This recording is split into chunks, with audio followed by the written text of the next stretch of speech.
Hi, everyone, and welcome to the Fairfax County Democratic Committee November general meeting. My name is Brian Graham. I'm the chair of the Fairfax County Democratic Committee, and I want to welcome everyone to our meeting. There's just a couple things that I want to get through before we actually get into the meeting, and then we have a couple guests that are going to speak up front. So I'd like to get things going. First, just with some general instructions, if you have a question, use the Q&A feature that is in the webinar. That sends a message to myself and Jack, the executive director of FCDC, and we'll be watching that throughout the meeting. We can, with that, we can respond with a private text response just to you, or if it's appropriate, we can send a response to everyone in general. But if you do not want us to respond to everyone, make sure that you type private, just so that we know not to tell or to respond to everyone. And then if you have, if you'd like to speak, click on the raise your hand button. If it's an issue where you want to speak in favor or opposition of a motion, use a question instead to say you're in favor or opposed, so we can have a debate balance. And you can click the button again to lower your hand. And we will automatically lower your hand if you are in the queue for speaking.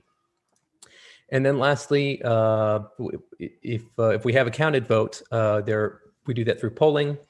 Click on your choice on your computer and click on submit. When you do that, the screen will go away. The polling screen window will go away. And we have results, or once everyone's voted, we will share results, which kind of looks like the thing I have shared on my screen. But first, I'd like to go into the approval of the agenda in a minute, and I'd like to ask if there are any changes to the agenda or to the minutes.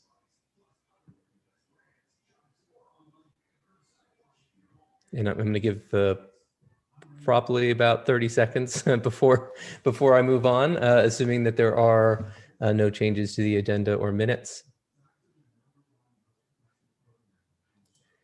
If there are no changes and there are no objections, is there any objection to approving the agenda and the minutes?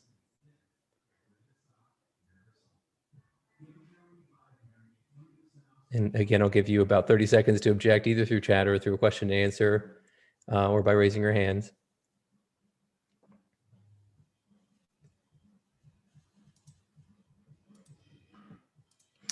Seeing that there are no objections, the agenda and the minutes are considered approved, and we will move on to the introduction of special guests and candidates. We're very fortunate here in Virginia to have a whole bunch of candidates that are interested in leading our state next year. I'm very excited about having a number of them here today. So that's where we're going now, special guests and candidates. And we're going to start with Delegate Jay Jones, assuming he's ready, who is from the Virginia House of Delegates 89th District, and he's running for, oh, there we go. He's running Attorney General. And Delegate Jones, go ahead. Well, thank you, Brian, and good evening, everybody. It's my pleasure to be here with you all. And I'm sorry that we couldn't be in person, but we'll have to do this for as long as it'll take to get us out from under the yoke of COVID. But like Brian said, my name is Jay Jones. I represent the 89th District, but I am running for the Democratic nomination for Attorney General in Virginia. And I think this is a special time because we've just turned the page in America on 4 years of tragedy, of disaster, of failed leadership. And now we're moving into a new chapter. And Virginia in 2021 has a chance to be the first people to write that story. And I couldn't be more excited about the opportunity. In Virginia, we've had a challenging history, but I will tell you that my story is generations in the making. I'm the days on both sides, 5 generations back. And who would have imagined, I think back then, the descendant of those folks who toiled in the fields in Virginia and North Carolina would be in a position to run for the Attorney Generalship of Virginia. It's been a wild ride in the legislature for the last couple of years, but I've been so proud of the work that we've done on justice reform, holding our energy utility companies accountable, expanding healthcare, and expanding voting rights. But what I couldn't be more sort of excited to jump at as we move into this New Virginia decade together is to be that voice, to tackle the tough issues here in Virginia, to make sure that everybody is looked after. We have moved beyond the Donald Trump era, and now we can refocus on the 8.5 million Virginians and growing here, a diverse group of people who deserve fresh leadership, new voices, different faces at the table as we forge ahead. And so if you guys get a chance to know me, I hope I'll be able to see you guys over and over again over the next 6 or 8 months. You'll know that I'm a fighter. You'll know that I'm someone who has dedicated his life to service, to helping other people, to representing those who have been left behind. I'm a trial attorney representing a lot of plaintiffs in the courtroom, and then in the legislature, my work sort of has geared toward that as well. And so using the Attorney General's office to protect people, it is a consumer protection office at its core, to make sure that we're fighting each and every day true justice reform, to protect healthcare, to expand that at all costs, and to make sure that we are moving Virginia in the right direction. And I couldn't be happier to be able to be a part of this. And I look forward to continuing to getting to know you all over the course of many months. So I'm going to cut it here because I know we've got a lot of folks behind me. And I do want to say that we've got a great slate of folks on the call tonight. And I think what you'll see is that it highlights the diversity and the strength of Virginia. We have come a long way. This is not the Virginia of your parents or your grandparents. We are writing our own story. And again, thank you guys for giving me an opportunity to introduce myself, to join you. I see my good friend, Delegate Marcus Simon in the chat, a big supporter of mine. So hello to all you guys out there. And I can't wait to see you guys in person when we have the opportunity. So please stay safe, stay healthy, have a great Thanksgiving. However you are celebrating. Delegate, thank you. Get a quick question that I know you can answer. Where is the 89th district?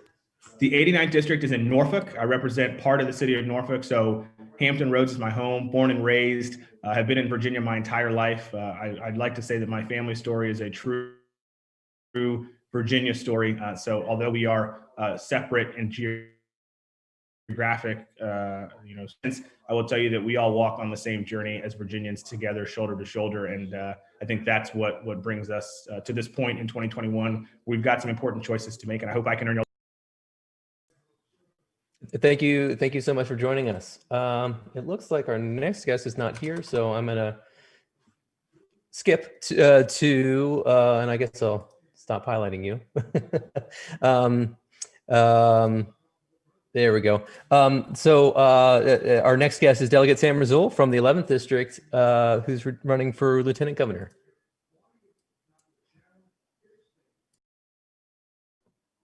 Hello, good evening. Thank you, Brian. Thank you, Fairfax. A historic victory as we're turning the chapter. It was good to hear from my colleague Jay, and you'll get to see, looks like Senator McClellan as well, folks that we've worked with for many years. I'm going into my 8th year in the General Assembly, representing the Roanoke area and the Virginia House of Delegates. I grew up here in Western Virginia as a religious and ethnic minority, which naturally made me a coalition builder. And so that in part inspired me to say, I want to step up and try to figure out how we're going to turn this next chapter in Virginia history. So I thought about this long and hard and decided I wanted to run for Lieutenant Governor for 2 main reasons. Clearly wanting to elevate certain issues that I feel very passionate about. We've passed a number of bills, and every single full session that I've been in, I've been able to pass bills on a bipartisan basis around socio-emotional health, around clean drinking water, and a variety of other issues. But more important for me is to figure out how we can challenge, how we can connect as a party and as a people. I think critically important is to move forward into this decade, trying to figure out how we can learn from what's happened over the past 4 years and make sure that we never go back there again. So for me, I've fought hard for my values and what I believe in. We've got battle scars from taking on Dominion and other special interests. We clearly have stood up very strongly for the environment and wanting to push a Green New Deal in so many different ways. But I wanted to build a campaign that was a little bit different. And so I channeled my 3 family values that I feel very deeply about. I have 3 kids, and I raised them with always tell the truth, always be kind, and never give up. And that truth, love, and grit, as you see here on the screen, actually is how my whole campaign is structured. We're building a first of its kind crowdsourced people's platform where we are gathering great ideas, because in my 4 terms in the General Assembly, I realized that our approach to a variety of issues are really thousands of good ideas from across the Commonwealth that come together to make up the policy that we enact. Democratic promise is the love that we show by contacting voters, and our volunteers are not only asking for votes and money, but they're actually trying to connect voters with the government services that they need, especially in this difficult time of COVID. And with Virginia Grit, we are physically visiting every city and county in a safe way to make sure that we can carry these stories all the way to Richmond. But what's truly historic about our campaign is that we are making this pledge to be able to run a campaign fully funded 100% by individual donors. And just in the first 2 weeks of our campaign, we've had 850 donors step up and endorse our approach to campaigning. We're so excited by the way people have responded to our campaign. But what we know is that it's going to take lots of different perspectives to bring things together. That's why, for me, I've always run on this philosophy, and RBG has one of my favorite quotes, which is fight for the things you care about, but do it in a way that leads others to join you. And this is something that I've learned going into my 8th year in the GA is we've got to figure out ways to build broader coalitions. And as we think about going into 2021, after 2020 has thrown so much at us, I hope that we're able to heal and build those coalitions in moving forward. So I'm vying for the Democratic nomination for Lieutenant Governor. And of course, I would love your vote and support. All right. Thank you so much, Delegate, for joining us. Thank you. And next is Senator Jennifer McClellan from Virginia's 9th Senate District. Well, thank you. Good evening, everyone. It is a pleasure to see you. I am Senator Jennifer McClellan. The 9th District is the Metro Richmond area, which I have represented since 2017. Prior to that, I was in the House of Delegates for 11 years. But to tell you why I ran for office to begin with and why I'm running for governor, I need to tell you about my family and my parents. My parents grew up in the segregated South during the Depression, lived through the New Deal, lived through and participated in the civil rights movement, and learning their stories and my grandparents' stories, my great-grandparents' stories, I came to understand at an early age that government can be a force for progressive change and solving problems, but government also can be a force that oppresses some for the benefit of the others, and it has been both. And at a young age, I actually heard the call of the unfinished work of John and Bobby Kennedy and Martin Luther King Jr. and decided at 11, I want to do whatever I can to help make sure government is that force for change and that we finish the work that they started.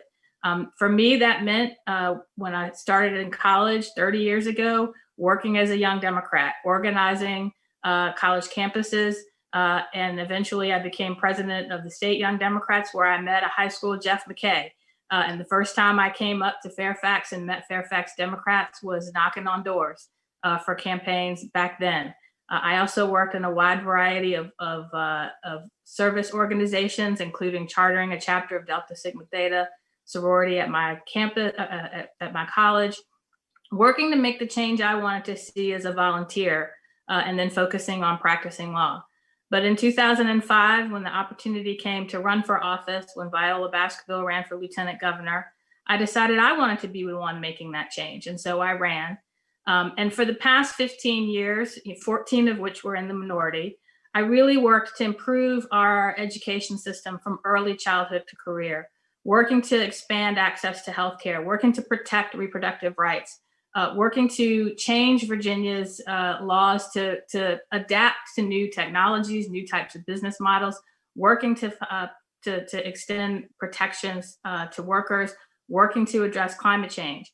That was a lot harder in the minority, but I was able to get some things done because I understand we have to meet people where they are to pull them where you need them to go and listen to and understand diverse perspectives. But I got to thank you because you all helped us get the majority, and boy, did we learn how to use it. I had 49 bills this year, 36 of which passed, where we were able to make Virginia the first Southern state to have a 100% clean energy standard mandatory, to make Virginia the first state in the South to proactively protect a woman's access to reproductive health and remove those laws that I fought so hard against that put barriers in a woman's place to abortion care. Where we made Virginia the first Southern state to extend worker protections to domestic workers, which was personal to me because every woman in my mom's side of the family was a domestic worker, and I understand how essential that work is. You name the issue, we made progress. But frankly, we've got a lot farther to go. Virginia was doing pretty well before COVID, but not for everybody. Too many of our communities, too many individuals were being left behind, and COVID exacerbated that inequity.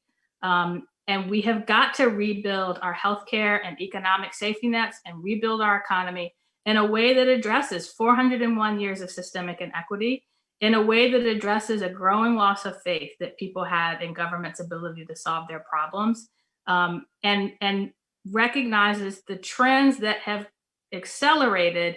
We're not going back to exactly where we were on March 12th, but we can, as Joe Biden said, build back better, and it's going to be a lot easier with him and Kamala in the White House. So would love to have your help because this cannot be a moment about me. It has to be a moment about the future Virginia we are going to build together. So I ask you to join Team McClellan. You can sign up on the website, and I will put my contact information in the chat. Looking forward to seeing you all in person again.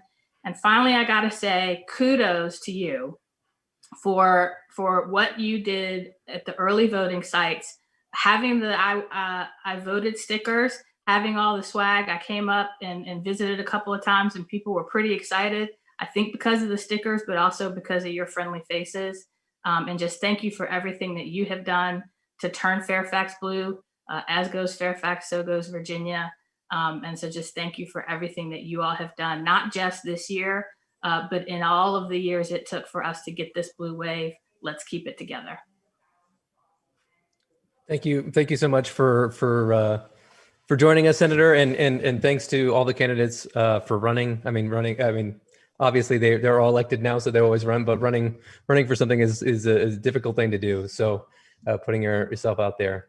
So thank you all. We will have Sean Perryman join us later when he gets here.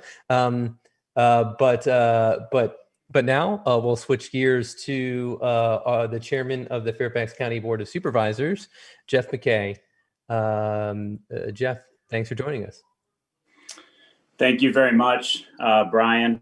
Hopefully you all can see and hear me. We've become old pros at these virtual meetings, but it's great to be with so many friends. It's also great to follow Senator McClellan. She was giving me flashbacks to college, and it's interesting in political circles. If you work hard for the right cause, you can make some great friends. Jennifer is one of those. When we were on the Virginia Young Democrats together, we were joined by then a person now called Senator Jeremy McPike and Alexandria Mayor Justin Wilson. Myself and Jennifer McClellan were all on the executive board of the Virginia Young Democrats when we were in college back in those days. So some real good flashbacks. And she's so right. We still, while we fight for these causes, have a lot of work still to do. But I'm here really for a couple reasons tonight. One is to say thank you to FCDC for, of course, making us all proud in Virginia with the work you did in this last election. It was unprecedented.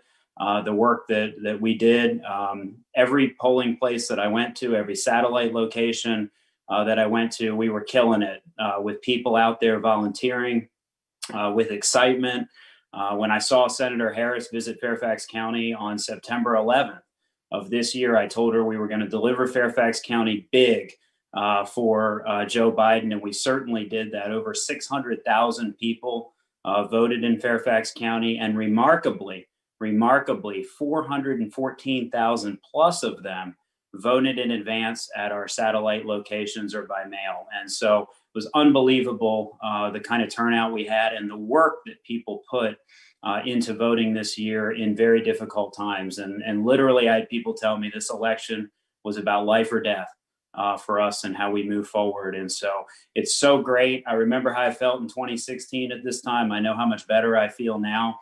But we got a lot of work to do, of course, to go in and clean up after this administration. And so thank you to FCDC for your volunteers, for your work, for turning Virginia out, Fairfax County out big. And on election night, I think we were all worried at the beginning numbers when they came in. And we kept reminding people, but Fairfax County hasn't reported yet. And boy, when it did it make a huge difference. So I definitely want to thank you all. I also want to say, it's been a hard year for all of us in public office, but it is so great to represent a community that has empathy, that believes in science and believes in data and believes in protecting each other and our neighbors and believes in uplifting and helping people who are vulnerable and need our help most. And as we move forward, especially in this season of Thanksgiving, we have much to be grateful for here in Fairfax County, and we have much to look forward to as we move forward. And so I'm also pleased tonight to announce that once again, we are partnering with FCDC and with my good friend, Senator Barbara Favola, and our Fairfax County Department of Family Services to have a teen gift drive. And we're asking everyone in FCDC to provide financial support if you can. For the teen gift drive. These are for kids who are in foster care in Fairfax County who are between the ages of 13 and 21. And, they are folks who aren't dealing with foster issues or having a hard enough year this year. You can only imagine what living through a pandemic is like if you're in our foster care system. And so we're doing everything we can in this to make this a year of giving, and to show that empathy that we have in Fairfax County, that we're concerned about our neighbors and uplifting these young people who are our future in Fairfax County. And so FCDC will be getting gift bags and putting them together with Department of Family Services.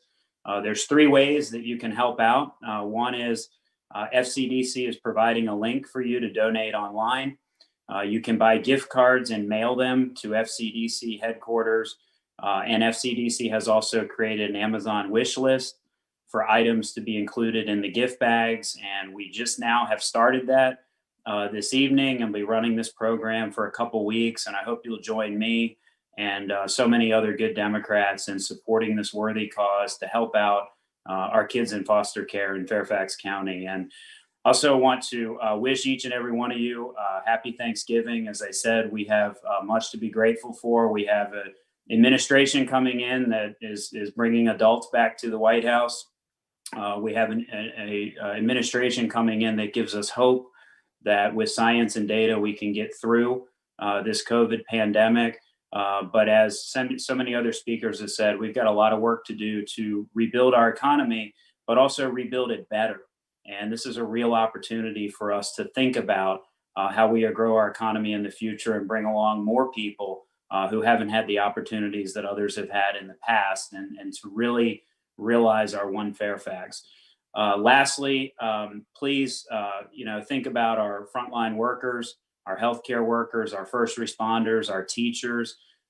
They, like so many of us in elected office, are getting a lot of abuse from people about doing the best we can to try to save lives, and they don't deserve 1 minute of that abuse. And so please think about them, support them. They need your support as we move forward, and have a great Thanksgiving. Be safe, wear a mask. And if you haven't signed up for my chairman's newsletter, please do that. We put out information several times a week about what's happening in Fairfax County. And as always, I welcome your input, and thanks again for being a solid blue Fairfax County this last election. We have much to be proud of. So thank you all very much for having me tonight. Thank you very much, Chairman. There were two questions in the chat. I don't know if you have a moment to talk about if Sure. there's anything we're doing about some of the long lines we experienced at early voting. Yeah, it's a great question. So a couple challenges this year. First was when we had to set the satellite locations was all the way back in the beginning of the summer.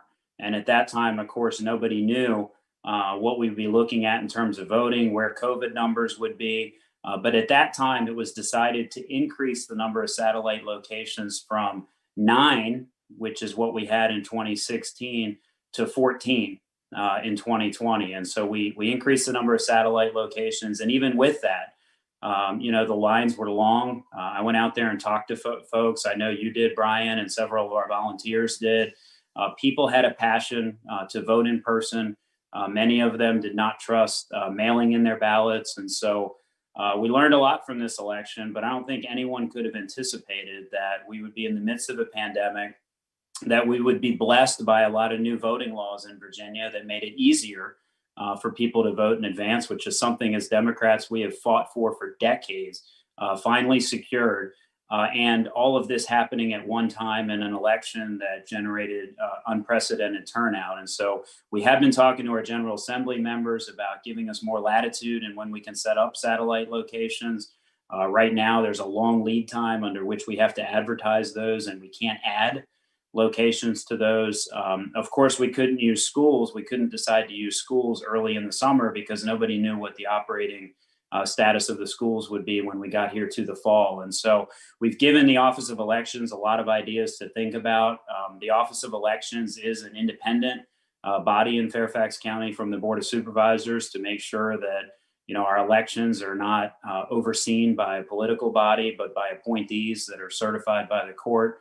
And two of those members, who are members of FCDC, and we've had many conversations about ways we can improve. But the other thing I will say is, and if you talk to your state legislators, please mention this to them. We are so far behind in Virginia on technology. And one of the real challenges with this year's election is the amount of volunteers and the amount of election day workers that we had to have. We had almost 4,000 election day voting officers, but more importantly, 265 people working our satellite locations, and literally hundreds of people in the government center processing unprecedented numbers of mail-in ballots, which we didn't want to stop them doing. And this election, we had to adhere to all the CDC social distancing guidelines. And so there were so many challenges this year, but we still were able to have over 600,000 people vote. We learned some lessons from this election. We hope that these new changes that were made in Virginia by Democrats to improve access to no excuse advance voting, that those standards continue as we move forward so that we can change election day into an election month where we can do more satellite locations in the future and put less emphasis on must turning out on election day. And so we're working on a lot of these things. We have a lot of support from a lot of folks. And as I said, nobody wanted to see those lines. But I got to tell you, talking to people in the lines, they were so motivated to vote and so ready to go that they weren't turning away. And it was great to see that in Fairfax County. Okay, thank you. I know people have concerns about that. So I wanted to, and I echo your statement entirely. Talking to people on the line, everyone was very happy to be there, basically. So thanks again for your comments, and I'm gonna go back now to candidates. Thank you all. Take care. Thank you. And we're joined now by Delegate Guzman. Let me switch my screen for a second. Hold on. There we go. Who is delegate for the 31st House District. Thank you, Brian.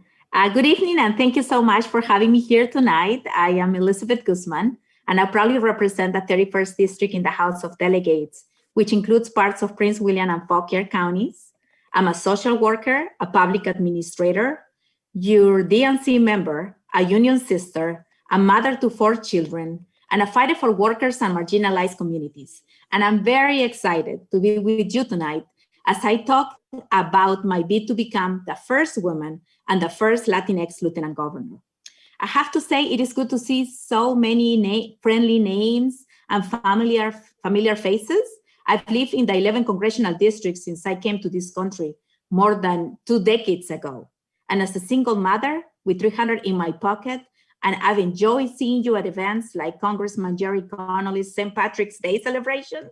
And I also used to work in the school administration for the Fairfax County Public Schools and the Fairfax Office for Children, where I work to protect children from abuse.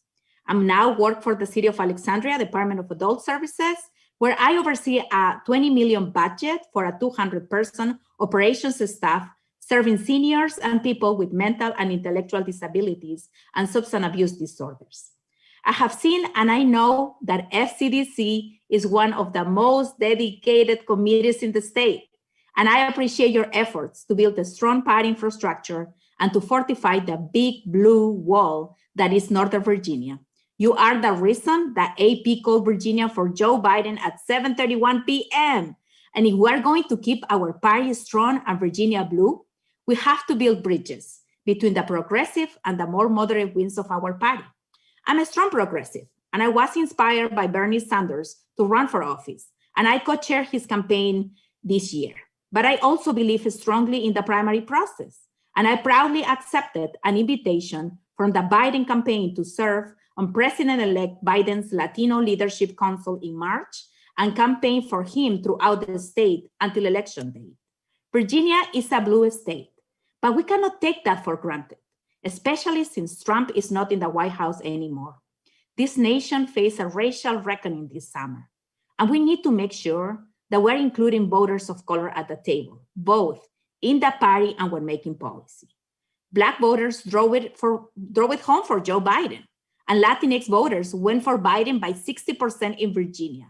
And this wasn't a coincidence. It was the ability of the Biden campaign to recognize and appreciate the needs of all communities. For example, this was the first year my family was ever sent a piece of bilingual mail, and it came from the Biden campaign. But even more importantly, we, Democrats, must deliver on the promises that we have made. And I see the position of Lieutenant Governor as a promotion for a successful legislator, someone who has fought for progressive legislation and deliver on the promises they made. I campaigned on Medicaid expansion in 2017, and we delivered. Virginia expanded access to affordable health care to more than 400,000 people. I campaigned on worker issues like raising the minimum wage, and I was a proud chief co-patron on that bill. And my bill to lift Virginia's ban on public sector collective bargaining passed the General Assembly and was signed by the governor. We were only one of only 3 states in the nation with a blanket ban, but now localities like Fairfax can opt in to giving their teachers and firefighters and other public servants a voice on the job. And I've also done a lot of work in the area of criminal justice reform, and I was the chief co-patron on the bill to decriminalize marijuana, and my bill to raise the age at which we are automatically trying children as adults from 14 to 16 is now law. And I have been recognized for my legislative work. The Virginia Education Association named me the Legislator of the Year, and the League of Conservation Voters named me a legislative leader for my bill to require that bigger localities like Fairfax consider transit-oriented development when writing their comprehensive plans. But what is the most urgent right now continues to be COVID relief. The federal government gave $1,200 check and said good luck. Unemployment benefits and the national eviction moratorium are set to expire. And we need Mitch McConnell and the US Senate to act. But we also need the Committee of Labor and Commerce in the Senate here in Virginia to act. There are over 1 million people in Virginia who do not have access to any paid time off, including many frontline workers. We have been forcing people to choose between their health care and a paycheck. People aren't getting tested because they're afraid a positive result could mean that they can't make their car payments or put food on the table. I know it because I have lived it. I worked 3 minimum wage jobs to afford a 1-bedroom apartment when I was a young single mother. And I sometimes had to make the difficult decision to leave my daughter at home sick so I could go to work. And when more people are getting sick and going to work, even though they've been exposed to COVID-19, that increases the chances that you will get sick too, even if you have paid time off or work remotely, because there is greater community spread. This virus has shown us what public health is about. We are all connected, and we need our neighbors to have healthcare too. We need healthcare for all. So I'm asking you for two things tonight. I'm asking you, number one, to call your state senator and ask them to support my paid sick days bill in the next legislative session. And I'm asking you to join Team Guzman. Let's work together to build Virginia that is number one, not just for business, but also for workers. Thank you for your time, and I wish you a safe and socially distanced Thanksgiving. Thank you, Delegate. And thanks to all the candidates we've had so far. And we are going to now head into the regular business of the meeting. If I can figure out how to get there. Just a reminder, on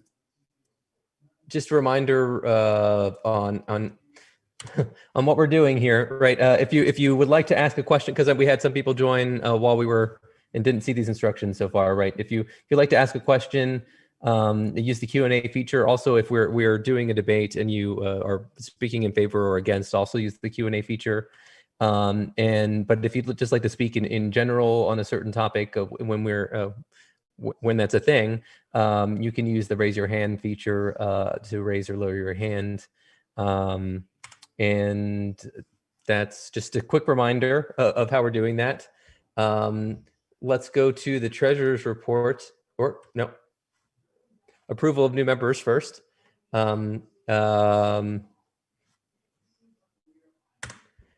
Is there a motion and a second to affirm the election of these members to their respective district committees? It's moved by Matthew Savage and a second by Maritza Zermano. Are there any objections?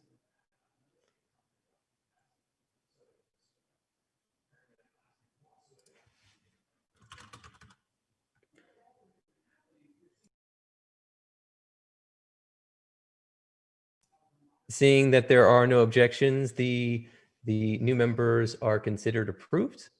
And let's go quickly to the treasurer's report, and then we'll get to our last guest. Let's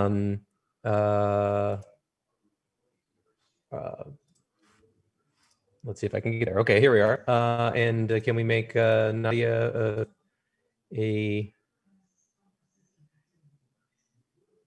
available to speak?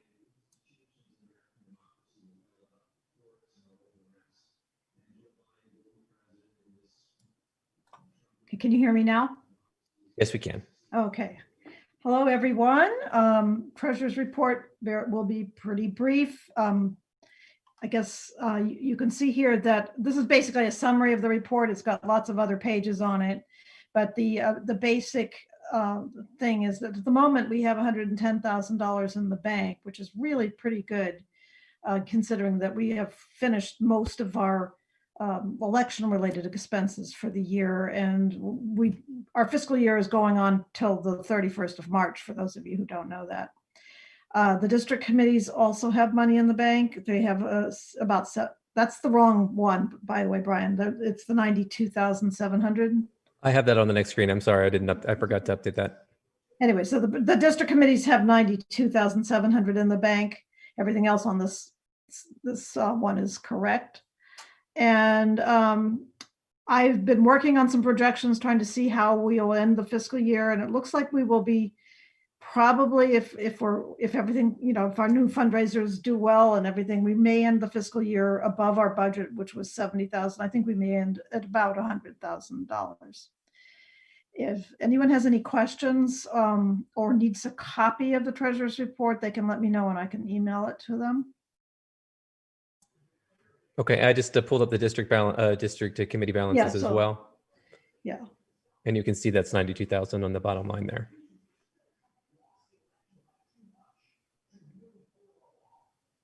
Any questions? If not, I'm going to say my report's finished. Okay. Okay. Thank you. Thank you, Nadia. Next, I'm going to invite our last candidate guest who had to join us a little bit late to speak, and that is FCDC member 2, Sean Perryman, candidate for Lieutenant Governor. Hey, Sean. Hey everyone, thanks. Can you hear me? Yeah, let's see if I can. There we go. Spotlight your video. There it is. Awesome. Thank you so much for having me. It feels like a bit of homecoming. I love being here with FCDC. Many of you may remember me from the steering committee. Served on the steering committee with Dan Lagana and folks, and then had to step down to become president of the Fairfax NAACP. Here I am now running for lieutenant governor, and so much of my story relates back to Fairfax Dems, the organizing that we did together, and that you continue to do. Many of you may remember I joined the organization after quitting my job, which I was a lawyer, corporate attorney. They were trying to get me to represent Donald Trump. And so I walked away. And I ended up working for Congressman Cummings. And the nightmare that none of us thought could happen at that time did happen. And Donald Trump became president. But then, like now, I understood that Donald Trump is a symptom of the problem. The problem is much deeper than that.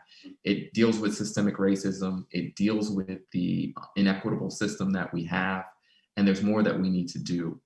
So what I did was I went and I tell the story all the time.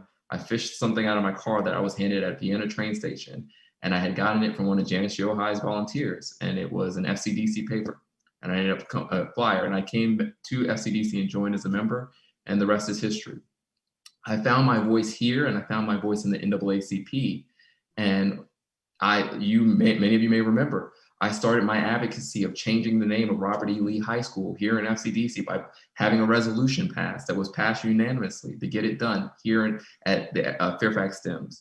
Now, we made national news when Robert E. Lee became John Lewis High School, because that is the type of monumental change that we are capable of when we speak up, when we organize and we get together and do these things.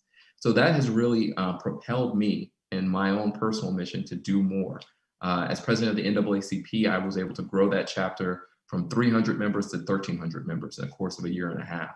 And the way we did that was reaching out to people, meeting them where they are, and making sure they understood what the values of the organization was. And so many of those values align with yours and what you're doing on the ground every day. So I really appreciate your work. The reason I've stepped up in this moment to run for lieutenant governor is because we're living in a pandemic where I saw how the LA Lakers were getting CARES Act funds, but your average business, especially minority-owned businesses, were being left behind. We were able to do so much good work during this pandemic, from saving small businesses to giving money to kids for distance learning. We were able to do so much that the government should be doing. But I realized that we needed to do more.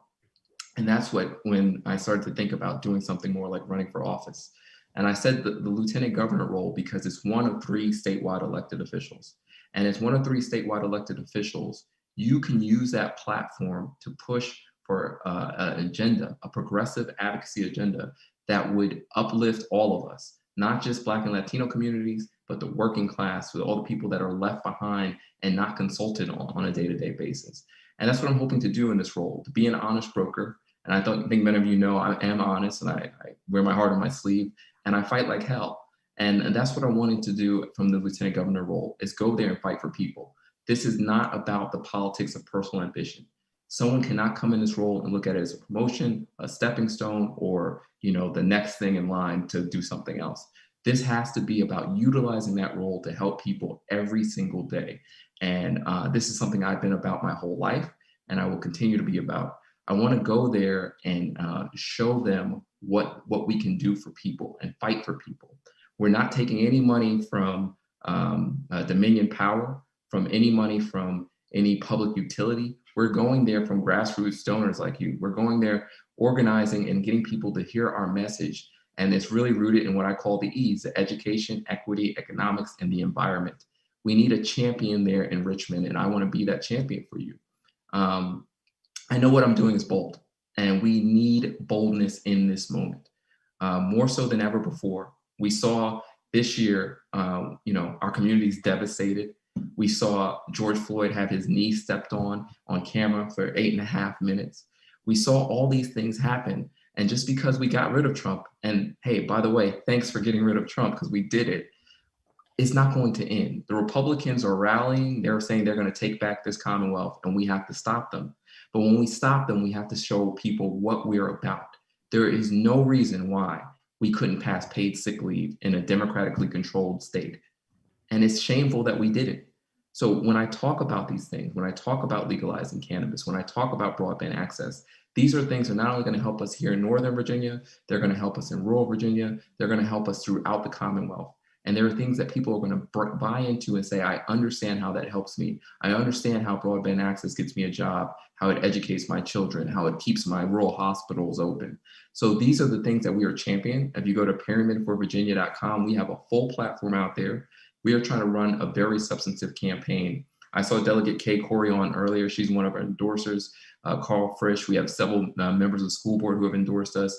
But we also have endorsers from throughout the state. The Vice Mayor of Martinsville. We got a councilman down in Williamsburg. We are really bringing together a message that we can do more with progressive values and not hiding from that label, not running away from it. Because guess what? People have seen for a year what conservative values do for us. How your grandmother, you don't know if she's going to be sick or not. How you don't know about your unemployment insurance. So I'm taking my skills from the NAACP. I'm taking some of the advocacy and activism I learned here at FCDC, and I'm taking my my talents as a lawyer and as a tech policy expert, and I'm bringing that to the role. And I hope you'll join me. I hope that over these years you've seen what I'm about, that you believe in me and know that I believe in you, and that together we can get this done. I don't know if they're getting a chance for questions, but I'm just happy to be home with you all and to have this space with you. And I really appreciate all the support I've gotten from this community. Thank you so much. Thank you, Sean. Didn't get any questions for you, but we are, just for everyone's information, we are working on making sure that we have kind of time where we can talk to all of our candidates and ask them questions in a more prolonged format. So thanks again for joining us, and to like I said, everyone, thanks for running. Thanks for putting yourself out there as a candidate. Thank you.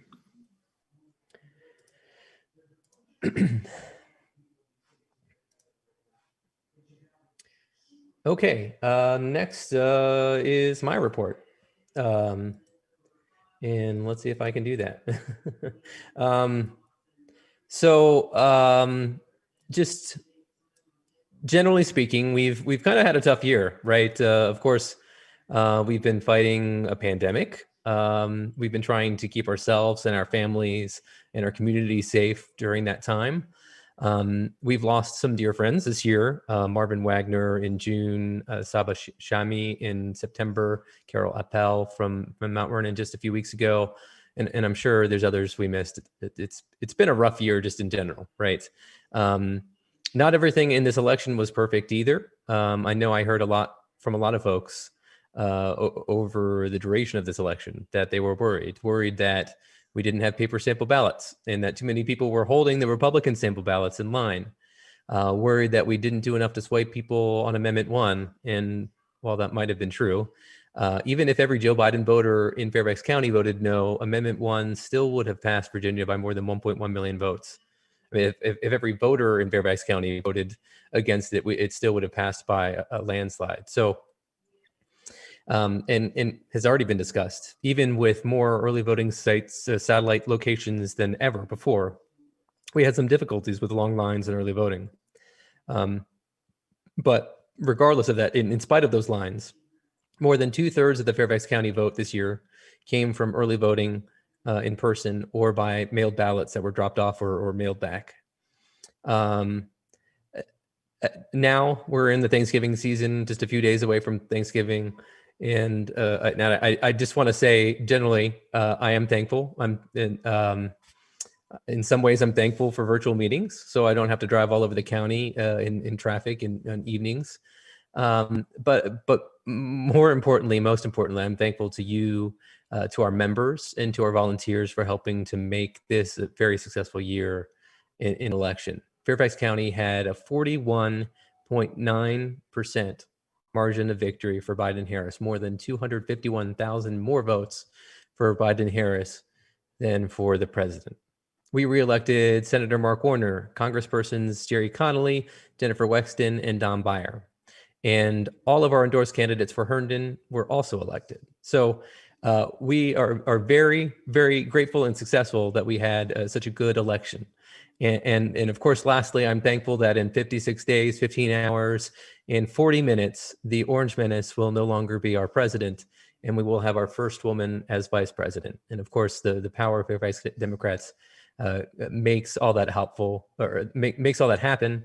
And I am excited with all the candidates that we've had so far. We're going to have a very interesting next year deciding who we want to lead our state next year. And I'm brimming with nothing but optimism. So thank you to everyone. That's just my general report is thank you. I'm so grateful for having the committee that we do and the things that we're able to do. I just wanted to report one other thing. We do have a task force that I've created on caucuses and the composition of steering that has been meeting. The next meeting is the Monday after Thanksgiving. It's on the FCDC calendar. And we're making progress there. We should have recommendations from that task force at our next FCDC meeting in January. And I will also be forming a task force on resolutions to help hopefully streamline the process so that FCDC general meetings are not quite as difficult, to put it lightly. So those are my final remarks. Thanks everyone so much, and I'm excited to move on to our vice chair's reports. And let's see if I can figure out how to share my screen again.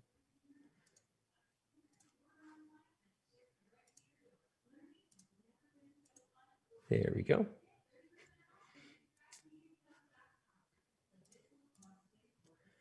So our first vice chair's report will come from Maria Varela, who is one of our co-vice chairs for precinct operations.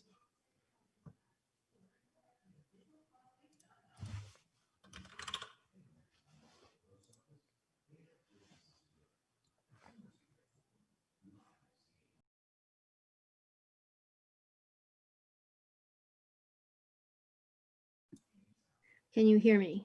Yes, we can. Okay, great. Hi, everybody. As Brian said, I'm one of the three vice chairs. Maggie Godblood from Sully and Susan Johnson from Braddock are the other two. I'm going to start with an announcement. Susan Johnson will be taking a leave of absence from the leadership position on Precinct Ops Committee as she's been hired by one of the campaigns. So she is going to be not in a leadership position until at least the primary. She'll still remain working in Braddock Precinct Ops. I want to join Brian in thanking everybody on behalf of the Precinct Ops Committee. Thank you for all of you who supported in so many ways the campaign. It was a long, difficult year, and we are just so fortunate that we have so many amazing volunteers to work with. The one highlight I think I'll report out of our committee last night, we spent a considerable amount of time going through our own debriefing and assessment of what worked and what didn't work. We're in the process of synthesizing that, and we'll be coming out with some recommendations. So onward and upward, and we look forward to starting to work on supporting next year's candidates. Thank you. Oh, thank you, Maria. Next, and maybe I need to send messages to people so that they know that they're coming. Next is our vice chair for finance, Tina Barczyk. Hi there. Hello. Can you guys hear me? Yes. Hi. I kind of just want to echo everything that the past two people have said. I couldn't be more prouder of this committee. We have had a strong goal to achieve this year and in the pandemic, and we had to raise a lot of funds, and everyone stepped up and pitched in, and I couldn't be more pleased. And so I just want to let everyone know that we're going to have a virtual holiday party on December 13th. I think Jack will put that in a link in the website or in the Q&A portion right now.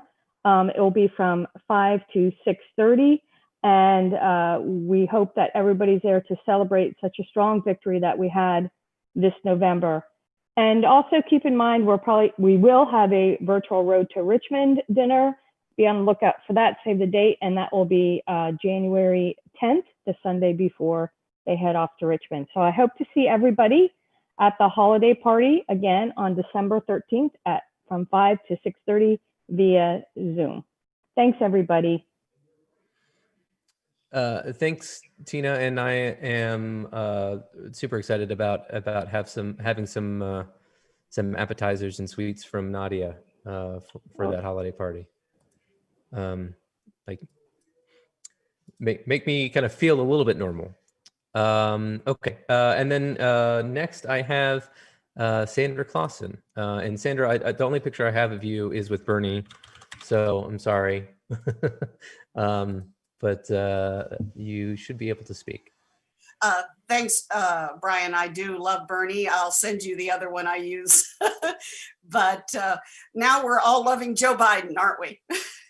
And I would like to make a report. Since our last meeting, the National Affairs Committee held a forum on October 14th entitled Trump Unhinged. I'm very pleased to say that we received 189 RSVPs. We had 123 attendees, earned for FCDC over $1,000 in donations. And the YouTube video of the forum was sent by our keynote speakers and myself. And the keynote speakers were Dr. Justin Frank, who wrote Trump on the Couch, the psychiatrist from GW, and Colonel Larry Wilkerson, former chief of staff to Colin Powell, who was a part of the advisory committee for the Transition Integrity Project. And they sent, as I did too, across the United States this video and internationally to over 7 countries. And so far, we're really pleased that it has received almost 1,600 views. I'll put all of this in the chat before I leave, but we're very proud of that. We think it probably really impacted this election, and we'd like to think so. The other thing I'd like to do, if I may, Brian, is give people a little update. The DPVA State Central Committee is meeting on the 5th, and there will be one resolution that was taken. I represent CD11 on the State Central Resolutions Committee, and we did move forward one resolution to be considered on the 5th. It's entitled "The Democratic Party of Virginia Calls for Increasing Teen Civic and Political Engagement by Allowing Half-Day Student Advocacy Events." And when you see it when it arises, it's very, very close to the one we passed at FCDC on the same topic. So I wanted everyone to let everyone know about that, and we hope it will pass. And thank the original drafters of this original resolution. It did get edited quite a bit, but it did at FCDC too. And that's all from National Affairs. From all of us at National Affairs, I want to wish everybody a happy Thanksgiving. All right, thank you so much, Sandra. I think also at the State Central meeting, we'll also be deciding method of nomination for next year for our statewide races. So I think people should look forward to that as well. And then last but certainly not least, we have Janice Yohai, who is the Vice Chair of Voter Registration and Education.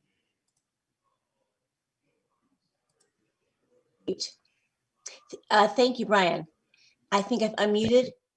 Yep, we can hear you. Okay, I just wanted to thank everybody who has helped us realize the power of the Fairfax Democrats and the power of FCDC. We really did do an excellent job. I just wanted to support or just say the same things that others have said. We really all did a great job at turning people out. My committee is meeting on our post-election meeting is Monday, as are 2 other meetings on Zoom. But if you want to attend attend this meeting, it's at 7:30 Monday evening, and you can find the Zoom link on the FCDC calendar. I welcome everybody to join us if you'd like to. Our goal was to make voting easier this year, like always, and we have exerted efforts in the area of absentee mailed ballots and returning these ballots in many ways by the Dropbox and mailing them back, whatever. But we also focused on in-person early voting and curbside voting. We want everybody to use as many methods to vote as will make it easier for them to do so. Our goal, of course, is to broaden our umbrella, and I honestly believe that the more people we can inspire to vote in Fairfax County, the more likely we will be to defeat Republicans, because Fairfax County is Democrat. We just have to we have to inform people how they can vote and vote easily, and do so early to avoid COVID and to avoid all the risks of voting on election day. So I welcome people to join us in our meeting on this coming Monday, and that's what I have to report. Thank you. All right, thank you, Janice. And now we're on to, well, actually, maybe I take that back. I believe that's all the vice chairs who had reports. If there's any last calls for vice chairs before we move on to new business. I do want to thank all of them. Obviously, I can't do everything that I want that I want to do myself, and of course we have to rely on each other as volunteers to get everything done. So thanks to everyone. I think seeing no additional requests, I'm going to move on to the new business. Of course, there were 3 things that we had kind of pre-programmed new business. And the first one is the bylaws amendment to add a Black caucus. I saw in chat earlier that there was a question to remind people about caucuses or whatnot, or maybe when I talked about the task force for caucuses. Many even neighboring jurisdictions, but also the Democratic Party of Virginia and the DNC have the idea of caucuses that are represent constituency or affinity groups. And that are not kind of issue-based organizations. So just organizationally, we have a number of caucuses at DPVA, DLove, DAV, Black Caucus, the Labor, LGBTQ+, a whole bunch of them, right? So, and I'm sure I'm missing other ones. And so part of being able to understand how we would organize those things for FCDC is having kind of a construct in our bylaws to say that things are a caucus versus a standing committee. That doesn't exist yet. We're still working on that, but to kind of reinforce our commitment to the Black Lives Matter movement and just racial justice in general, we have been we had a Black task force earlier on in the year and a set of recommendations. And one of them was to create a Black caucus before the end of the year. So that's what this resolution does. This is the second vote of this resolution to amend the bylaws. And all it simply does is insert the words Black caucus in the list of standing committees. That would permanently create a committee that represents the Black caucus and put the chair of that committee onto the steering committee. I think that's all I probably need to say on that. It's the second vote on it, I guess. Are there any questions, or is there any, since this is the second vote on it, is there any discussion on this, or should we move forward to a vote?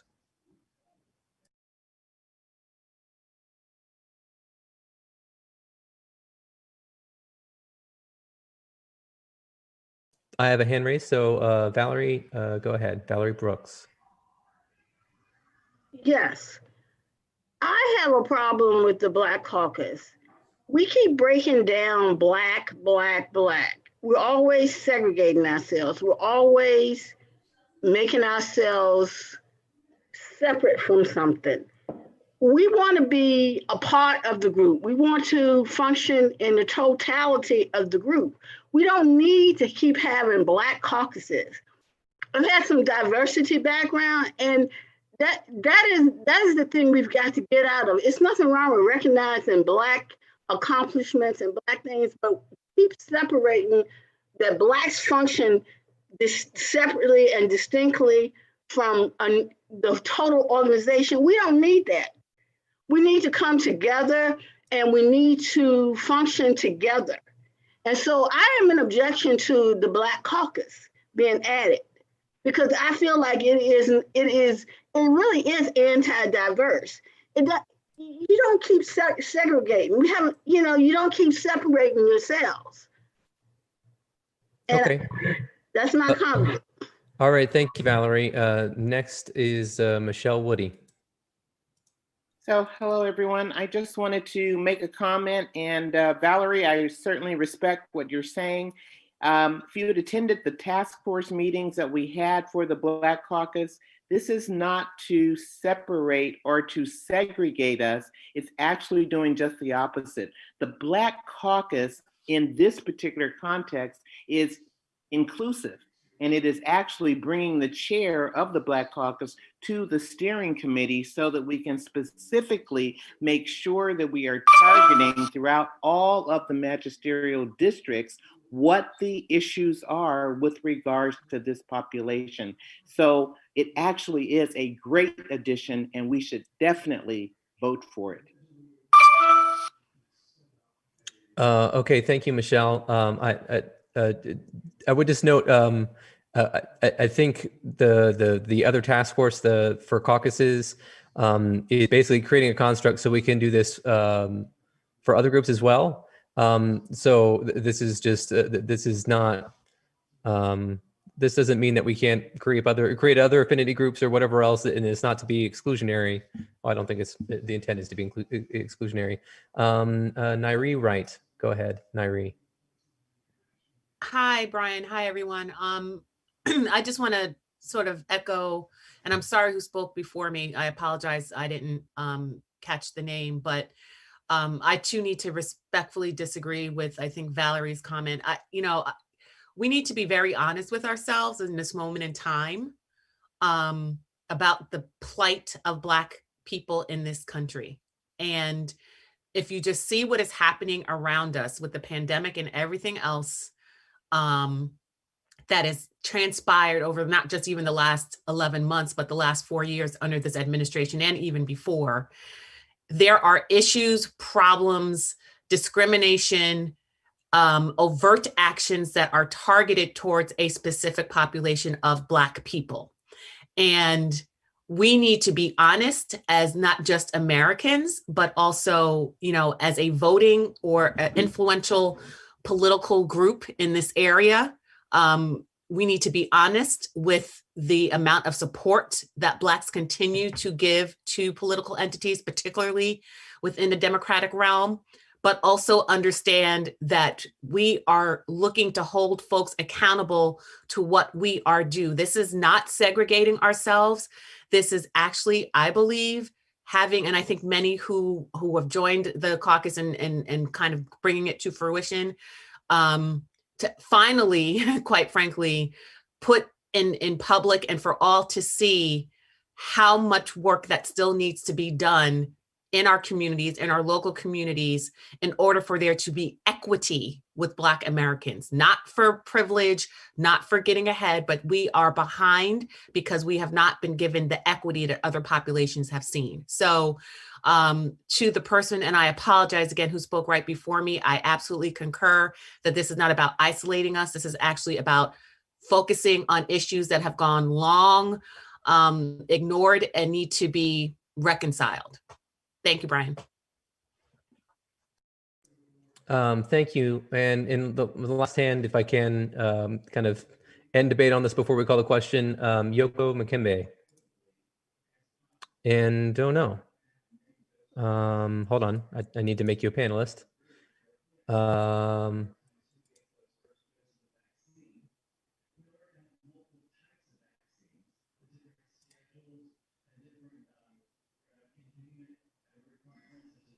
Hi, everybody. Can you hear me? Yes. Okay, I just had a quick question about the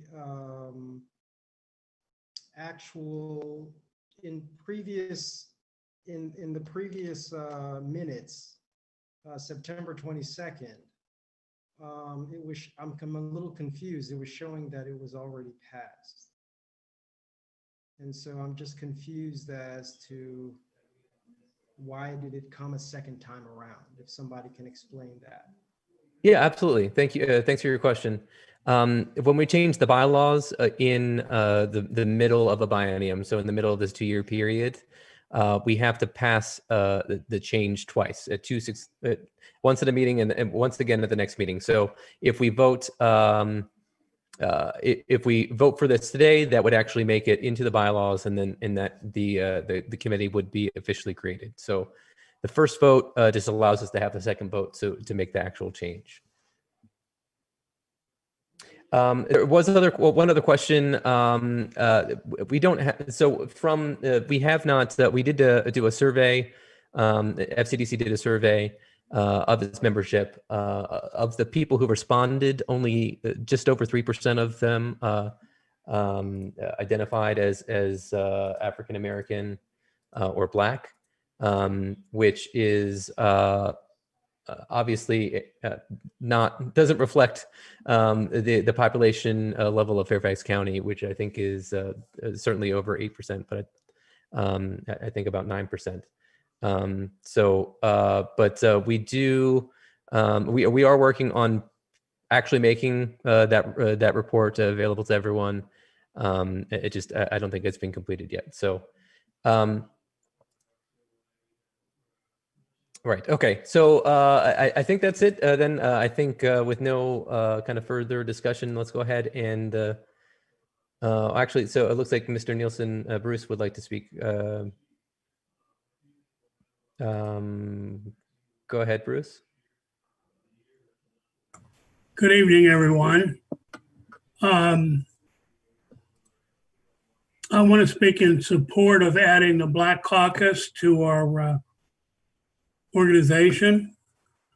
It's true that here in Northern Virginia, we have a lower percentage of the population that is identified as Black, but that does not erase the need to address historic racism and reparations and other issues that have come to the fore this year with the Black Lives Matter protests. That wasn't just Black people down there protesting.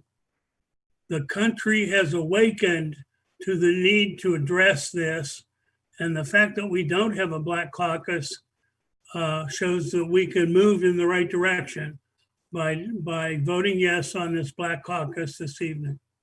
Thank you. All right, thank you, Bruce. And that was our last hand raised. So let's go ahead and put up the vote on this motion. So once again, this is the second reading of this, and if it passes, it would put a Black Caucus in as a standing committee, which the task force I think will change to official caucus.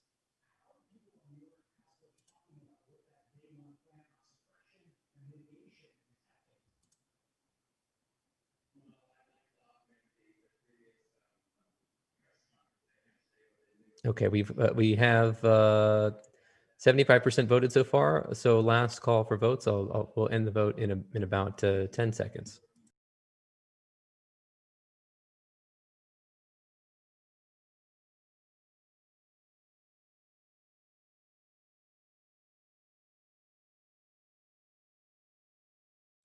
Okay, we can go ahead and end the vote and share the result. So clearly, the Black Caucus has passed in its second reading, and now we have a Black Caucus as a standing committee. So thank you. Next, we have a proposed resolution urging Virginia officials to realign standards of learning with real world demands, which came through the Education Committee, and I'd like to have the proposed maker of this motion kind of speak first and move the motion. We can get a second, and then we can have discussion.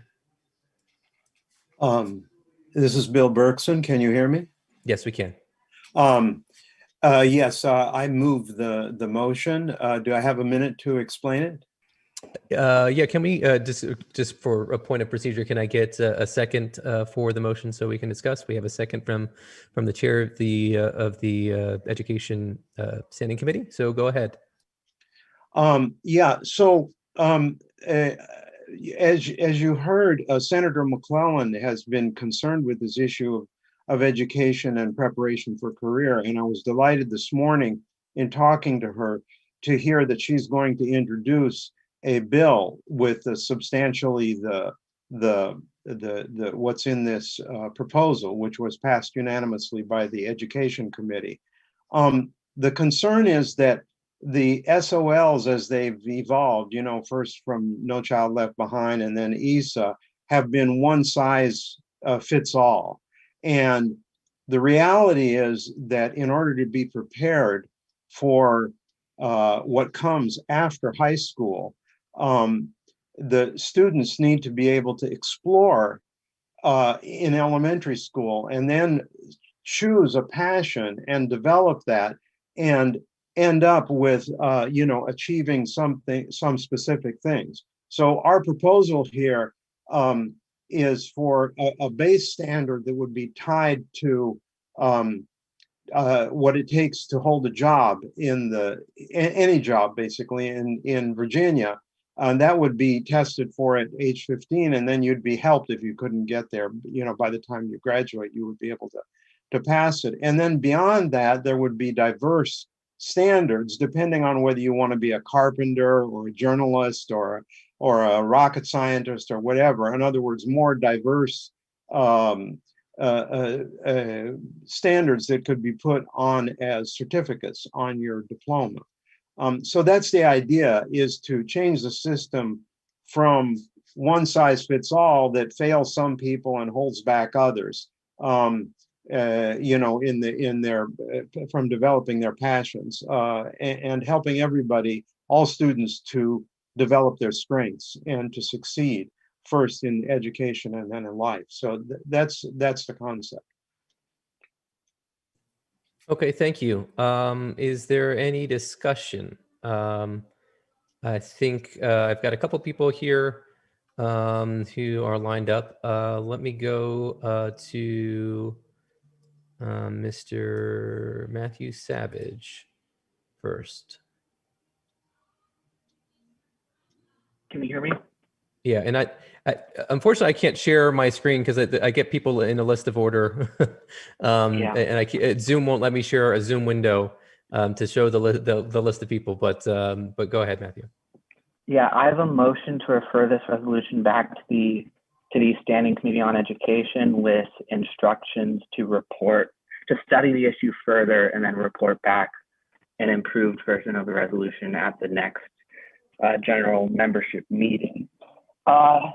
There is a second from Mr. Press. So maybe I need give me a second.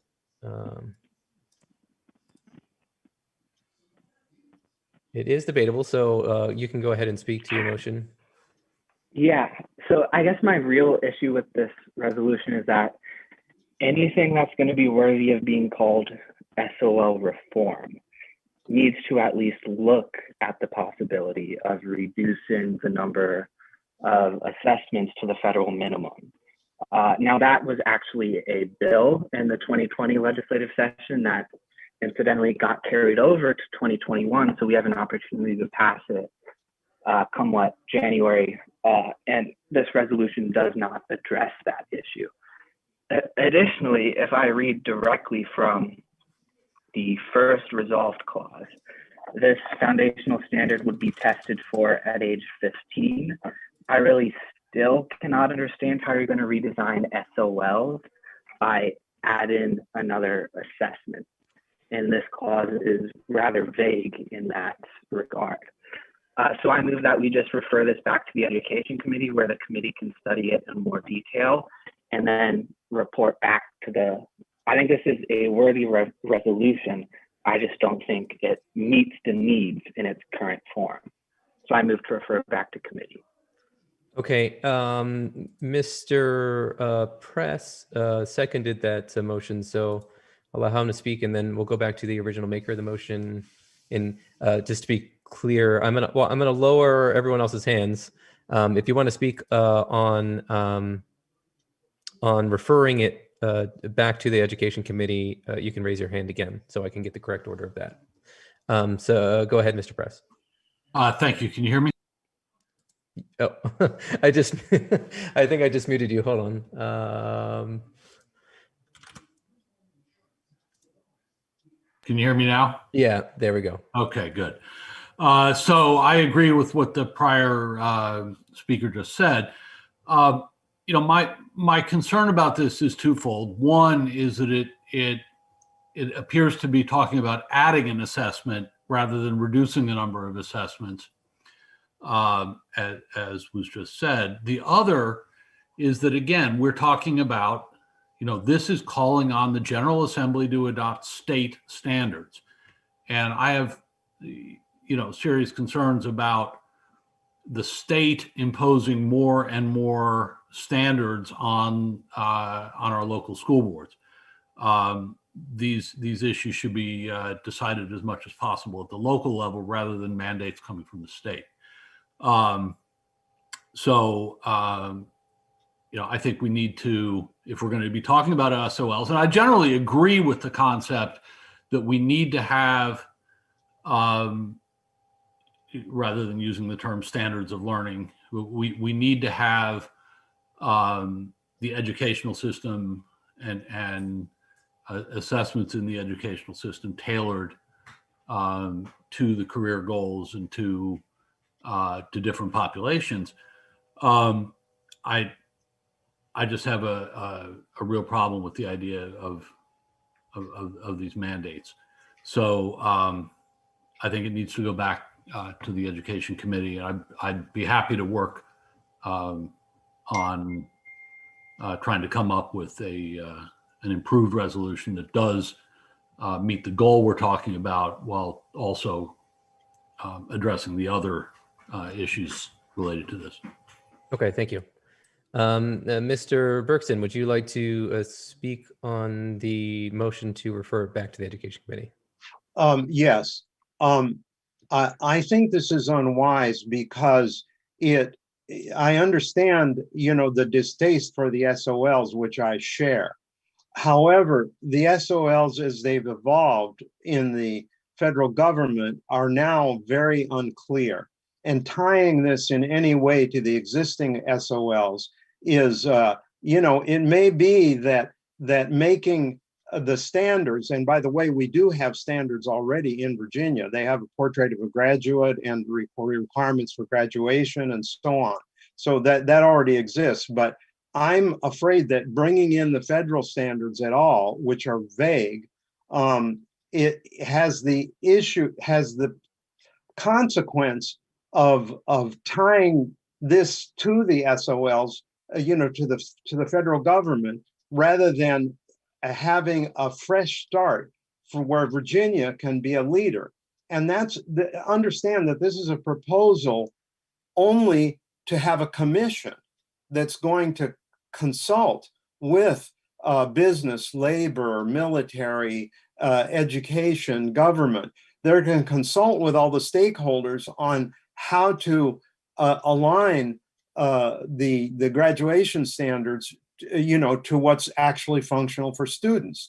It's not going to push through any requirements. It's going to develop, it's going to establish a commission that's going to make recommendations. So at this point, to anchor the commission, you know, to tie its hands, so to speak, to the existing SOLs, I think is a mistake, because like the minimum, if the minimums are the current like 3rd through 8th grade, and a test has to be given yearly. I'm afraid that maybe in some respects they might be too low or too high. I want the commission to be able to find this. And then if the commission finds something, they can also lobby the federal government.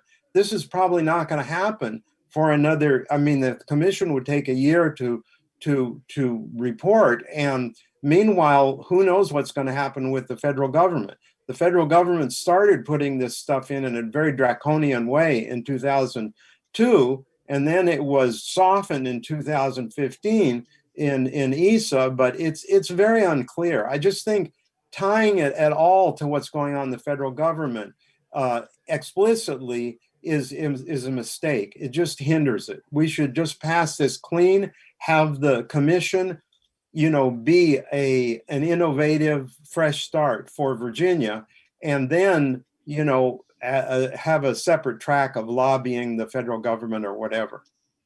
Anyway, that's my okay. I do want to I guess remind subsequent speakers on the topic that your discussion basically needs to be about whether or not it's timely that we can't wait another 2 months to do it, right? Because the motion is to refer, and the discussion on this has to be germane on the referral.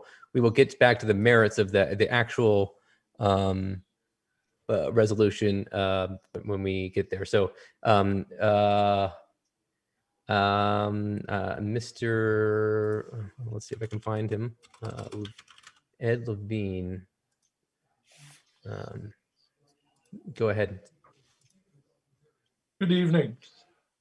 I think that I am in favor of referring this back to the committee, mainly because I think the committee knows much more what they're trying to do than they have presented to the rest of us. And I, at least, am left a little bit confused and worried. My particular worry is that we may be pushing some students to put themselves into a track before they really know what they want to do or how much they can achieve. I don't know whether that's a realistic concern or not. I want to have the committee present more material to us so that we can make a more informed decision. Thank you.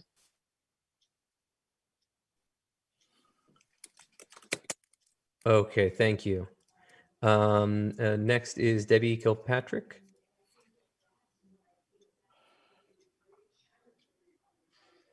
Hi, Brian. Can you hear me? Yes, I can. Okay, thank you. Yes, Bill brought this resolution before the Education Committee, not just recently, but this is a topic we've discussed over a period of time. Those of members of the Education Committee are very well connected throughout the education environment, and I do not support sending this back to the committee. We did have a great discussion, and we totally supported moving it forward to the general membership based on information that we have. And this is a first step. We know it's going to take more, but Bill has certainly been doing his homework with working with the legislators who are very interested in this. So I just wanted to explain that, and I do not support sending it back to the Education Committee. Thank you. Okay, thanks, Debbie. I'd like to, if I can, I think I have 4 people left who are interested in speaking. Kind of limit it to that on the discussion of referral, and then if we and then we can vote on the referral, hearing from a number of people. So I think next is Sandra Clausen.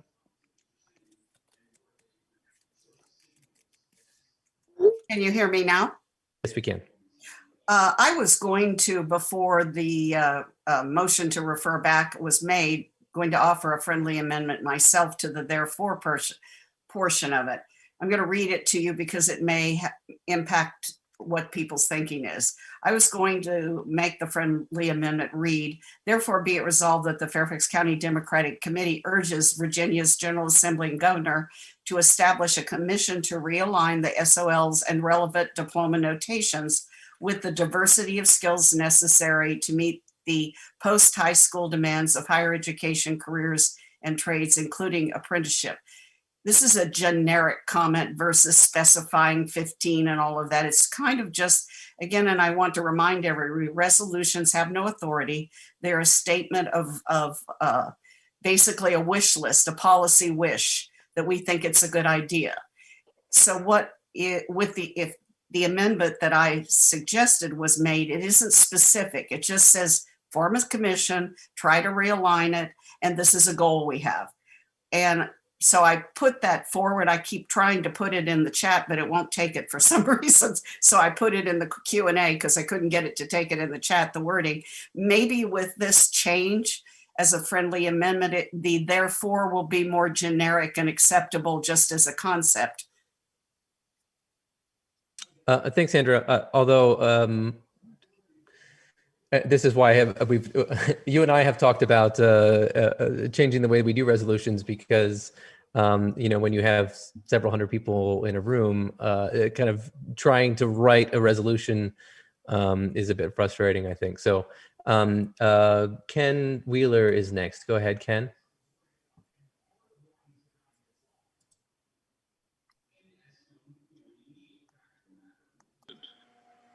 Can you hear me now? Yes, we can. Okay, great. I vote to not send this back to committee. It was reported to us as unanimously voted out of the Education Committee. So they have studied this. It's been reported that they looked at this over multiple meetings.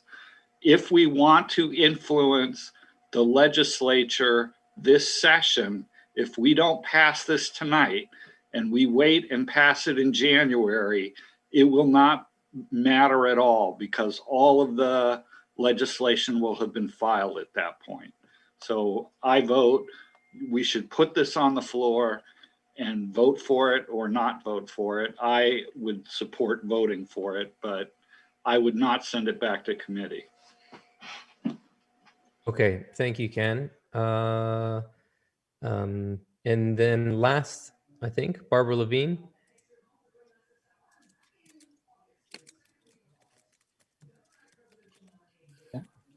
No, I didn't have anything to say, Brian. Okay. Then Manisha came after I said no more speakers, so I'll let Manisha go then.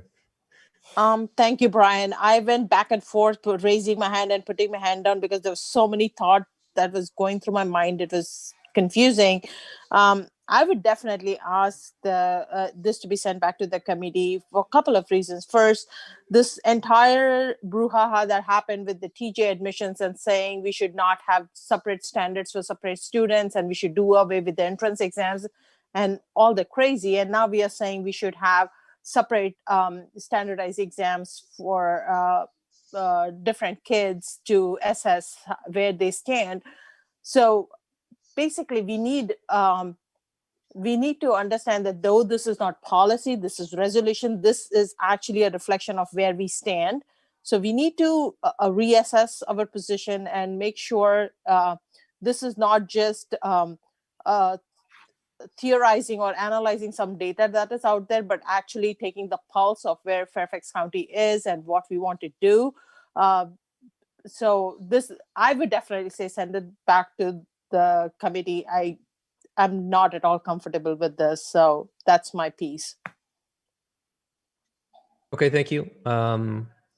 Let's go ahead and send out the question for the vote for referring it to committee. So just to be clear, if you vote yes, that would take this motion. Are we good? If you vote yes, that would take this motion and send it back to the Education Committee for changes and for it to be resent to us. If you vote no, it will it will stay on the floor for discussion for us to vote yes or no on.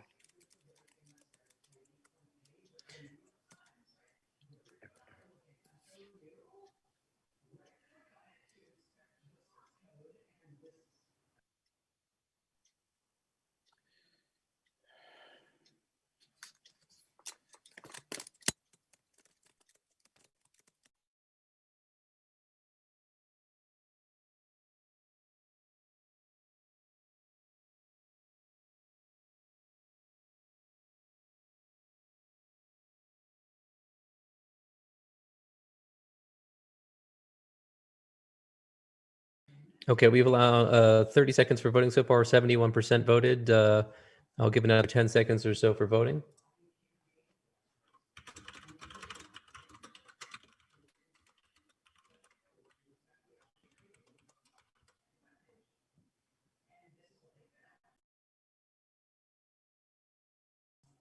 Okay, and let's close.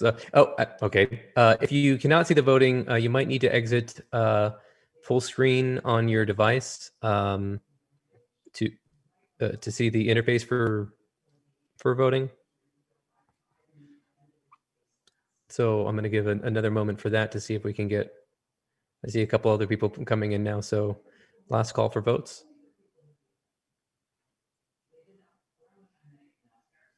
And I'm going to end the polling and share results.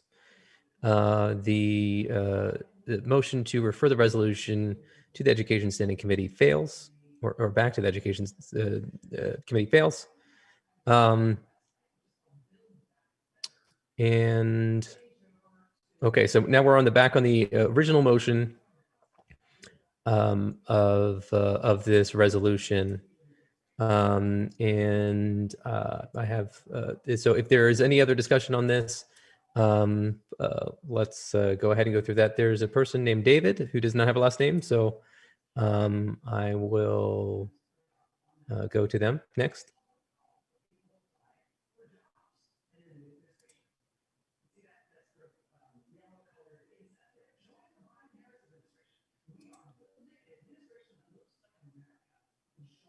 Hearing nothing, I guess we'll move on to the next speaker. Ann Alston. Oops, I might have clicked on the, oh, are there two Ann Alston? There we go. There we go, Ann. Okay. Okay, you know, one problem I have with this is in that first paragraph, it's like under the SOLs, teachers are also constrained from fully helping students of color achieve their best and thereby jeopardize equality. What the heck does that mean? The SOLs prevent teachers from interacting with students of color? What does that mean? Okay, I'll allow the original maker of the motion to respond to that. Yes, I was told by a very experienced teacher that the SOLs, by the demands they put on the teacher's time to be preparing the kids for these exams, they're not able to go, quote, wider and deeper, as she put it, with the kids. Wider means, you know, to look at different pathways, you know, toward careers, toward different subjects that the student might be interested in, might develop a passion for. And deeper means, you know, skills like creative problem solving, critical thinking, and so on. So, you know, that's the constraint on the teachers. Now, that doesn't affect the students of color in particular. I mean, it affects a whole lot of students, but because students of color are statistically more likely to be in those with with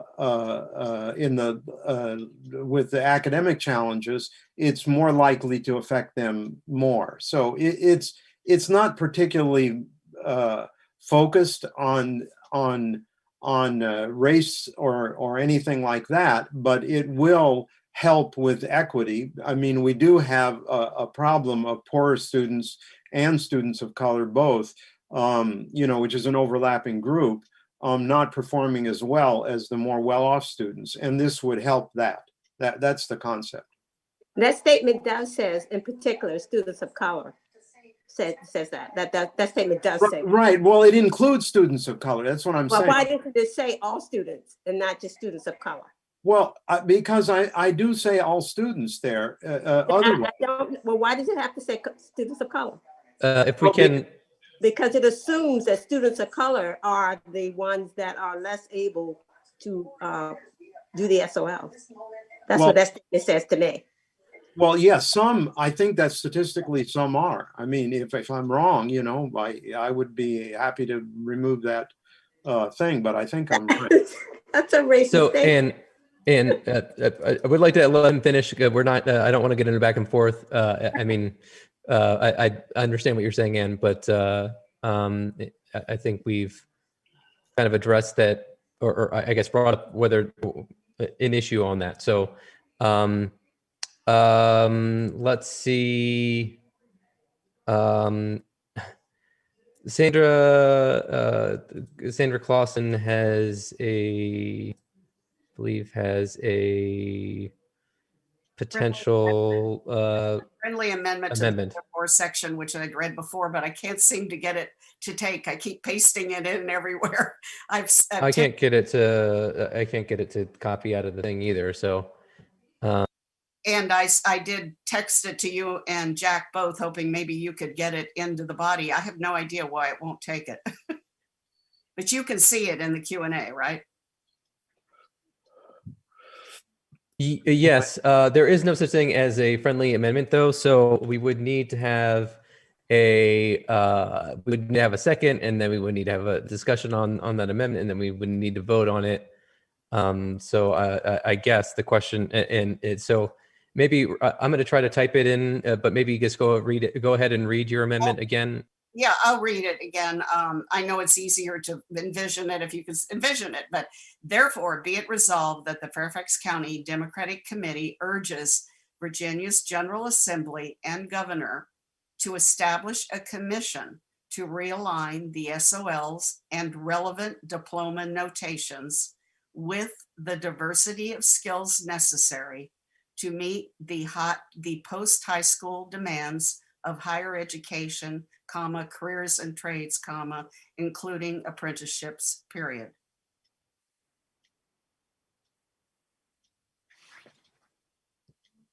It's generic. It's a generic concept as opposed to specifying any giving anybody directions of how to do it. It's just saying it's a concept we support. Right.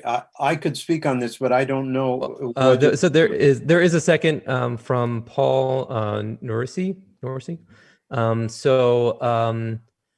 I think Sandra's already kind of do you have anything to add, Sandra, about why you think it's no? So that removes. So just to be clear, it replaces the therefore section with a single paragraph. Exactly. It's just a single paragraph. It removes the two items under the therefore. I think it gets at more what we're all looking for was a general statement of principle as opposed to trying to instruct anybody of how to go about it. And I wish we could paste it in. I don't know how we've been trying, but yeah, I have no more to say. I wish we could find a way for people to see it. But I think can people see my screen other than Sandra? Yeah, we can see. Okay, so hopefully you can see the words that are written there. Yes. I have a whole bunch of, I'm not exactly sure on the order on these things. I'm going to go back to Mr. Bergson as the original maker of the motion to say what he thinks about the resolution or the amendment. I mean, this with the amendment is not bad, but I prefer the original motion because the idea of the two levels, I think, is important. In other words, it's important that there's a goal which lets students all know what the minimum they need to meet to hold a career track job. They need that signal. And that puts the teachers and students on the same side in helping them to meet what they're going to need after high school. And then the specific ones, you know, it's vague enough as it is now. It seems to me that it would be up to the commission to define exactly what that is. So, but I do like the two tiers. So I would prefer to remain as is and not be watered down. You know, I mean, historically, you know, the specifics are important, because otherwise what happens is that if you don't have any specificity, you know, the loudest voices, which tend to be the SOL people, you know, override everything. So I would prefer to have that 2-level idea remain in there rather than, you know, having a more vague thing, even though it's better than nothing. Okay, thank you. Mr. Press, Dan Press.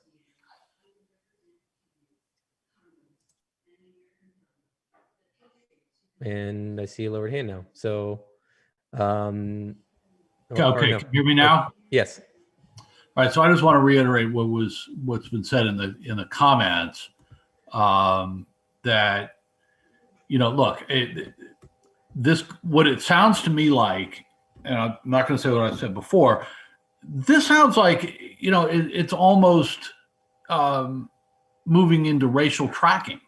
And, you know, are we really, you know, we're talking about race, we're talking about people of color, and then we're talking about setting up this multiple tier system of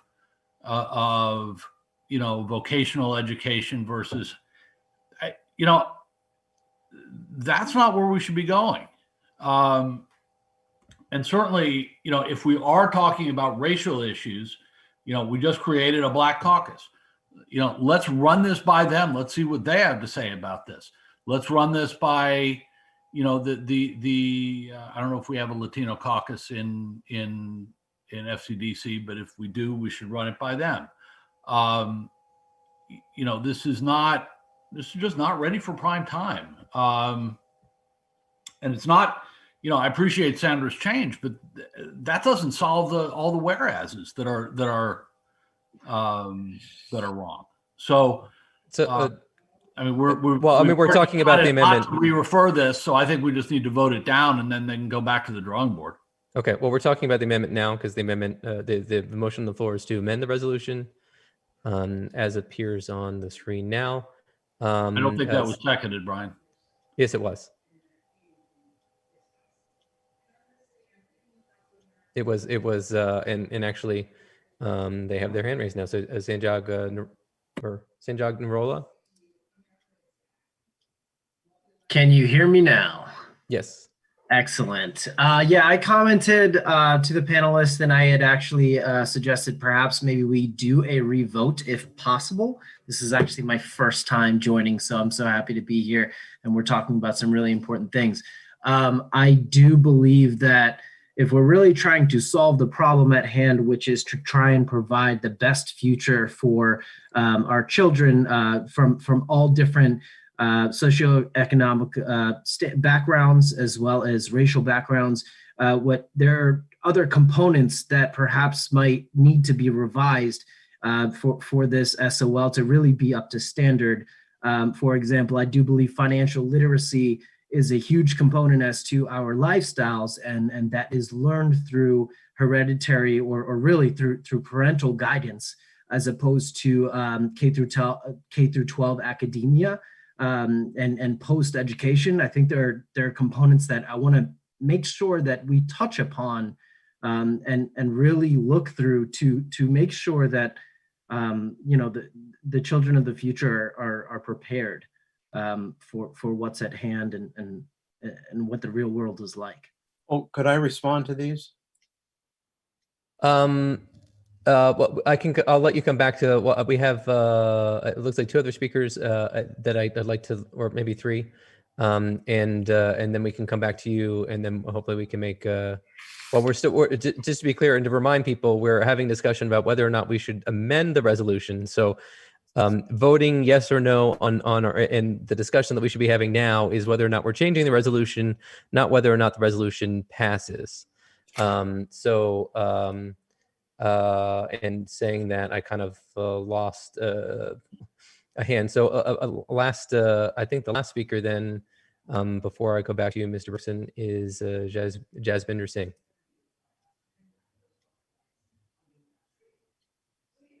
Again, I'm not an expert in the. Can you hear me? Yes, we can. Can you hear me? I don't know. We can. Yes. You can. Okay.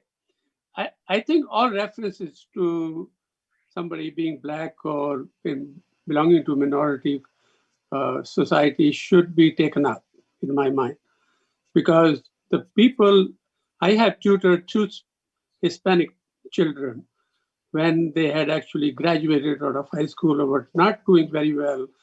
And I, all I did was to really make them work hard, make them, do the problems and meet the certain standards.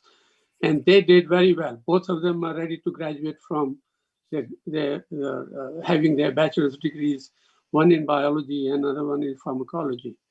So I think that why, on the basis of whatever the skill test is at the high school level, you really need to make sure why people are not graduating, what the reasons are, whether they have been properly trained, the home is not better, or whatever. You don't want really smart people who can actually qualify and later on go to college, you drop out and get into the trades.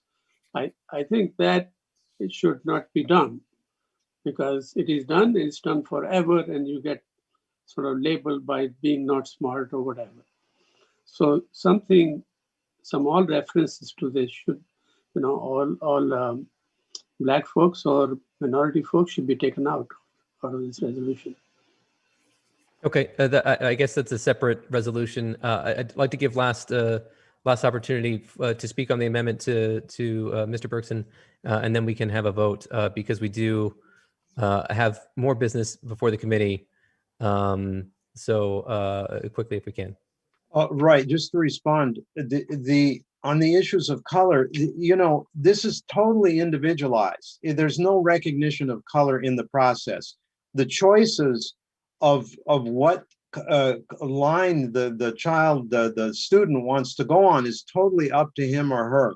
It doesn't have anything to do with race at all. I just mentioned that it would have, I think, a beneficial effect on equity, because I think it would, but that's an indirect thing. It's not part of the proposal. It's all individual. And so if I can just, that's not specific to this to this amendment. The amendment what we're talking about is just this. We're going to get back to that. So I'll let you speak about that separately. Okay. But I just want to get to through whether or not we're changing this. Therefore. Right. Well, I think what is relevant is the other one person spoke to, you need to have a financial thing in there and whatnot.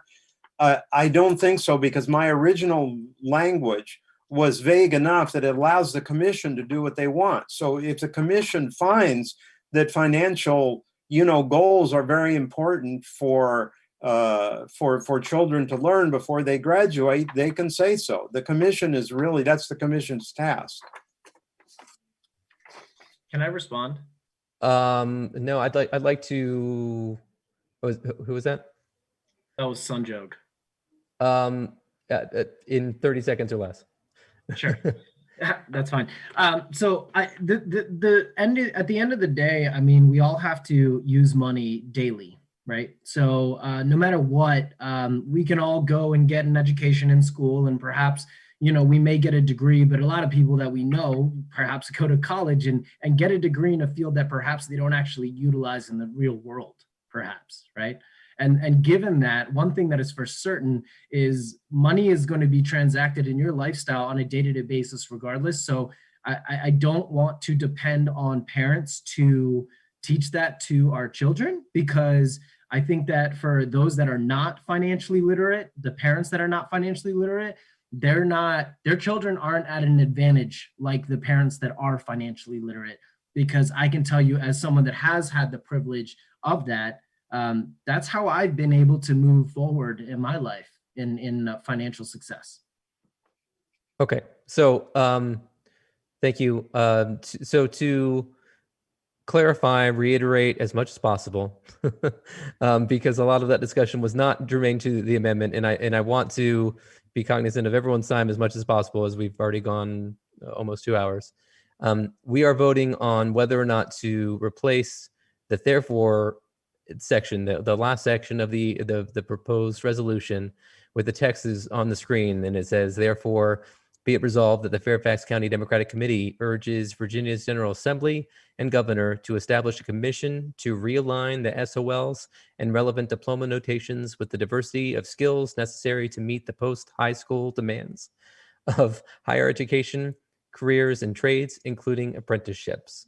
So I am now, we are now going to vote on whether or not we are going to amend the resolution. So a vote for yes doesn't mean we're passing the resolution. It just means that we're changing the resolution to end with that last paragraph instead of the other words.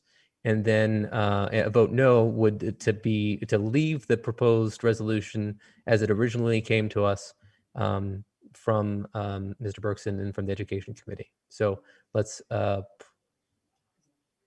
we go. So just as a reminder, if you are in full screen mode, you will need to leave the full screen mode of your screen sharing to see the poll.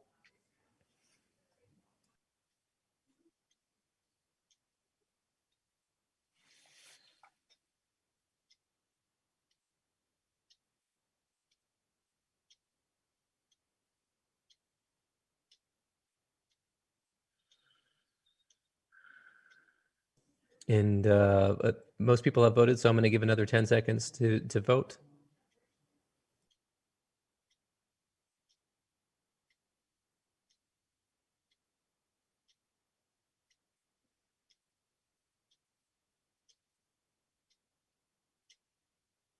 Oops. And I'm going to end voting and share results. And the amendment passes. So now we have the as amended.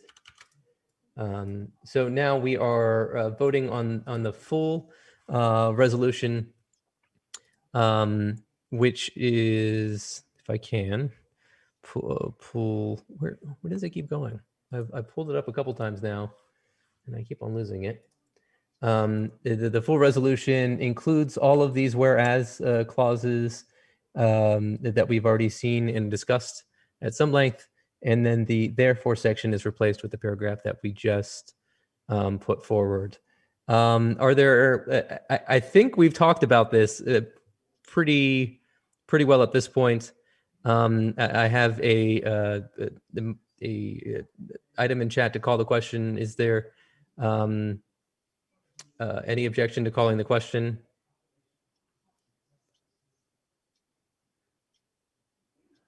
Okay, seeing no objection, let's go ahead and vote now on the resolution as amended.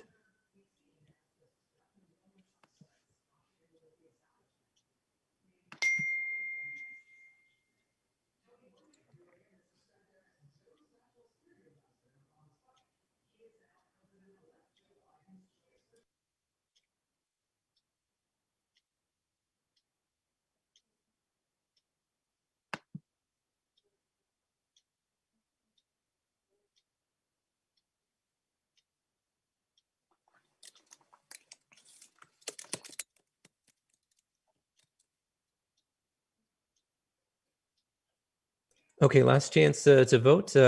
We have more than 84% of people voting so far.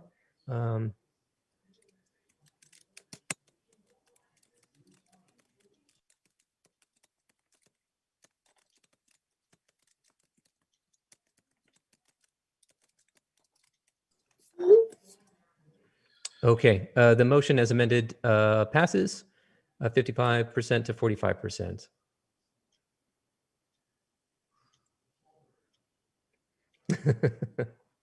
And I'm laughing at our assistant treasurer's suggestion that we have mail-in voting for these things. Okay, our last pre-programs business hopefully is less controversial. But the full resolution was sent out just today, so I'm going to spend a little bit more time on the text of resolution, on sharing the text of resolution, because it did not have 7 days notice, and per the FCDC bylaws, that means that we need to have 2/3 of the people present. 2/3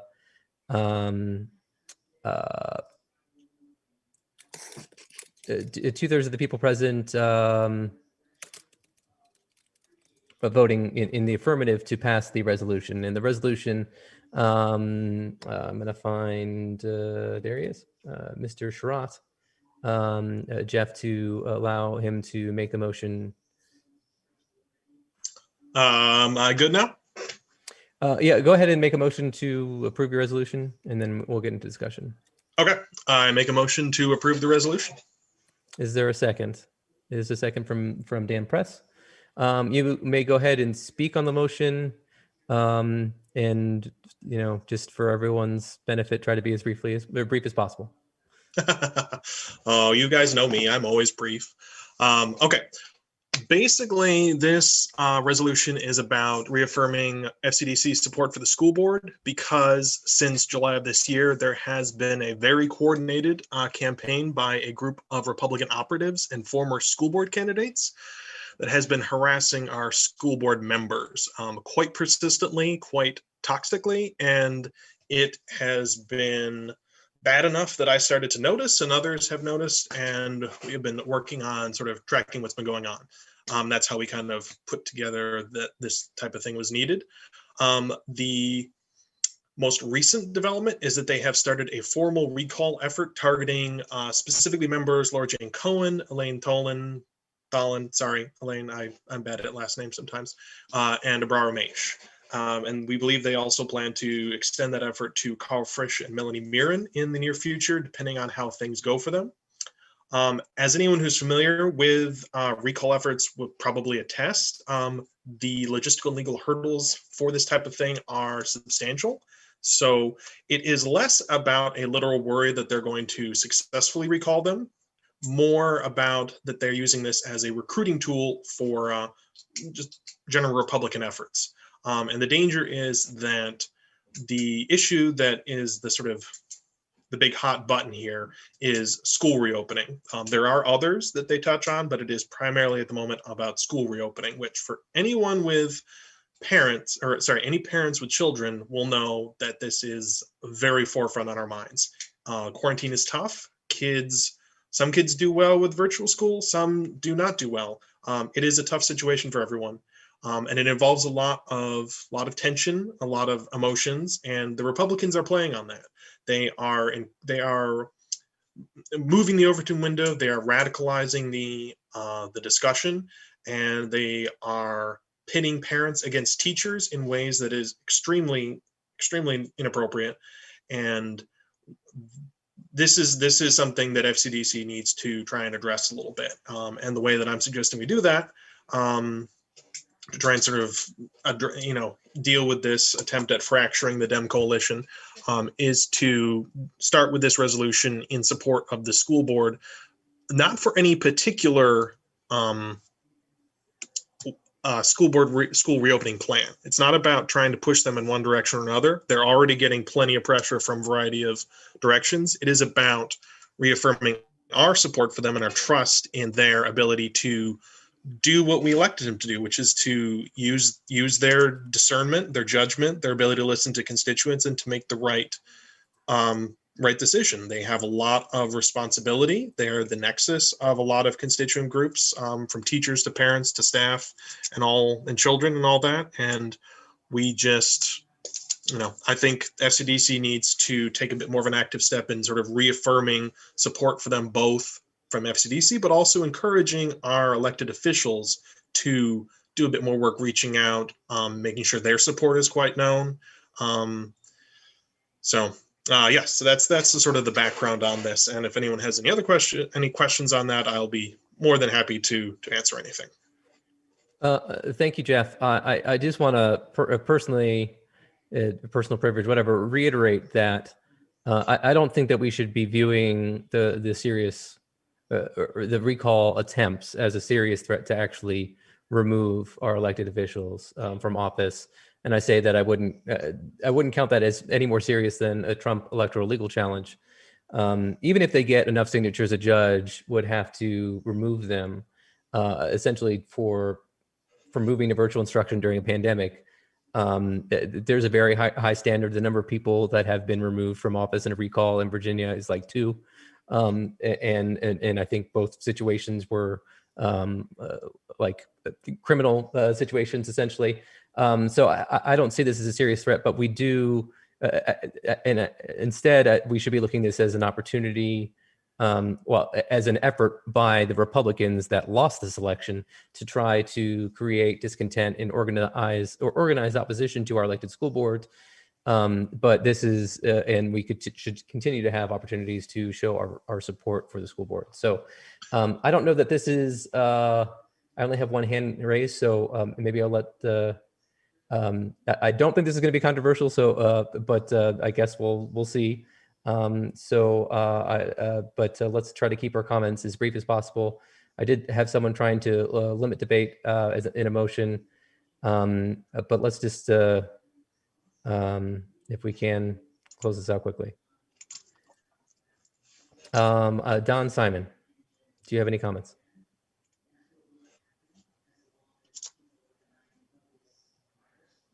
Yeah, Brian, on point number 3 of the resolution, are we concerned about only the Democratic state legislators or any state legislator? Should we be saying, and treat any state legislator to refrain from coercing the school board to change the reopening plan by threatening to cut the budget?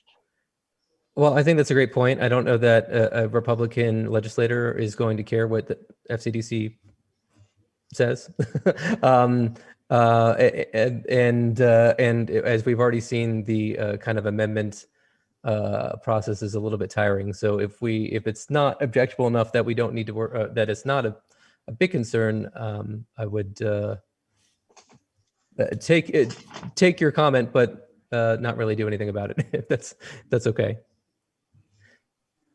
I think next is Karen and/or Mike Sever. Hello, can you hear me? It's Karen Sever, not Mike. Hey, Karen. He is there in the background.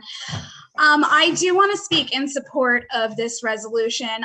Some of you know that I also work with the Parents, Allies, Guardians, Educators, and Students Alliance in Fairfax. And we are a group of parents who support our school board wholeheartedly, especially in their fight to rail against concurrent instruction in the current cohorts that are taking place right now in the pilot programs, due to how they disenfranchise a lot of the virtual students right now. And we do appreciate the school board really taking the superintendent to task on that type of instruction. I do also want to bring up that a lot of the rhetoric that the open group has been espousing is around defunding the Department of Education, as well as voucher programs and school choice. And I just think it's really important to bring that to the forefront as well. But I do very much support this.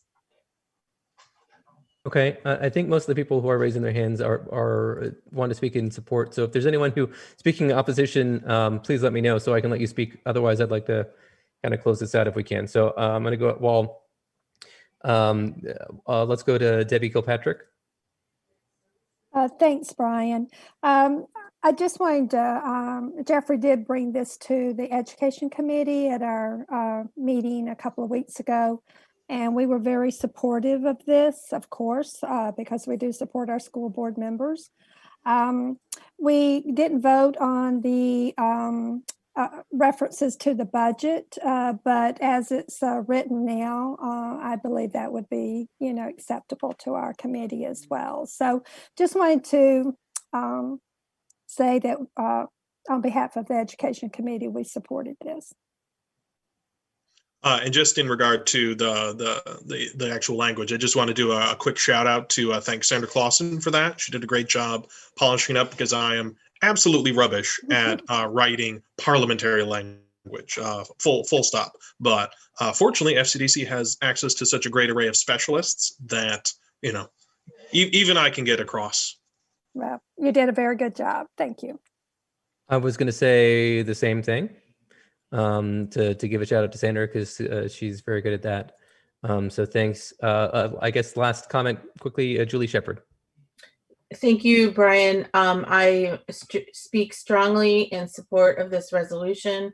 I've been working with Jeffrey and the Education Committee on this and echo everyone's sentiments, and I'll just leave it at that. Thank you. Okay, and I think we're ready to vote on it. So, Jack, are you doing that? Am I doing that? There we go. So once again, a vote vote yes is in support of this resolution. A vote no is against the resolution in support of the school board.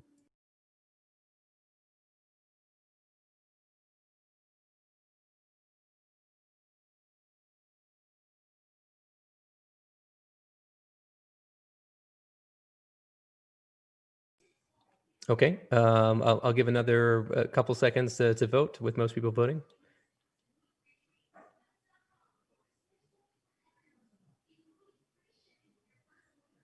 Okay, let's end voting and share the result.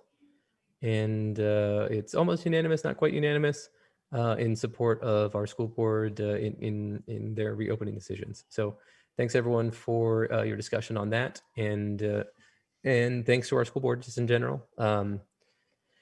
I guess last is there any other new business?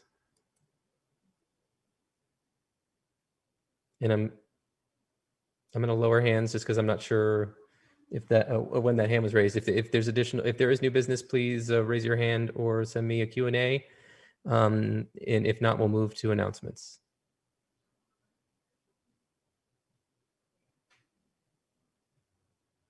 Okay, seeing no new business, we will move on to announcements. And did I do that twice?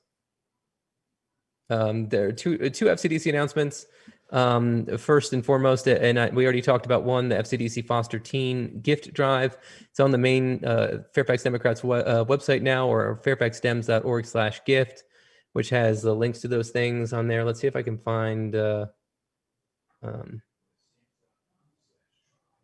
Stephanie. I'm going to allow Stephanie, who's our chair of the Foster Teen Drive this year, to speak. Yeah, hi, can you hear me? Yes.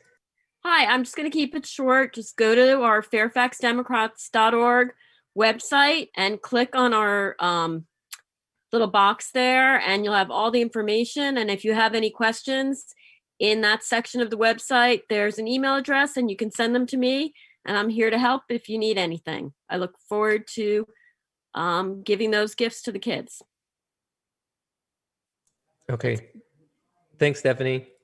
And I also kind of remiss not to thank Jennifer O for kind of getting us into that Foster Teen Drive for many years. So there is a question about whether or not we're being assigned a specific teen this year. Just for and Stephanie, I don't know if you're still there, if you want to address that, but my understanding is specifically because of COVID, for the most part, we're asking for gift cards. So I don't know that we're going to have a huge variety of different gifts to give, and I think we are looking for, or Stephanie is we're going to provide some information in general about some of the foster kids we're helping this year. But go ahead, Stephanie.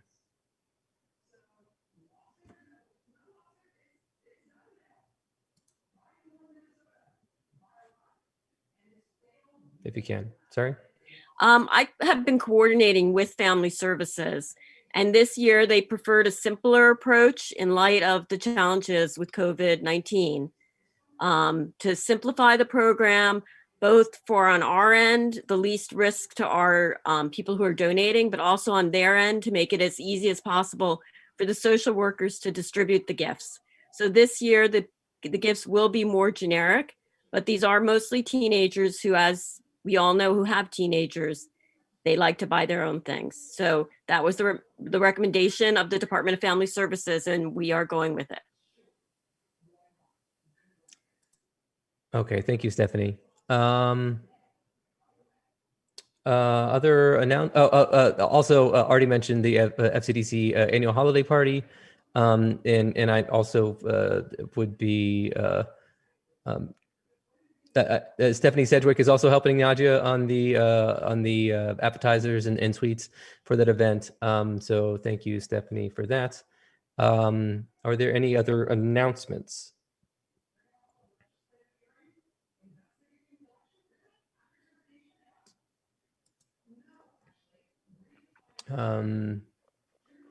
Mr. Savage. Yeah, so the Virginia Young Democrats Teen Caucus is hosting the day after your holiday party. We're hosting a fundraiser with Senator Jennifer McClellan, who's a candidate for governor we heard from earlier. And the proceeds, I'll put the link in the chat, the proceeds support the Teen Caucus, which since June has tripled the number of high school Young Democrat clubs we have across the Commonwealth. And I think we have, I don't remember the exact number, I think 11 high school Young Democrat clubs in Fairfax County now. So I'll put the link in the chat, and all 100 some of you are invited to join.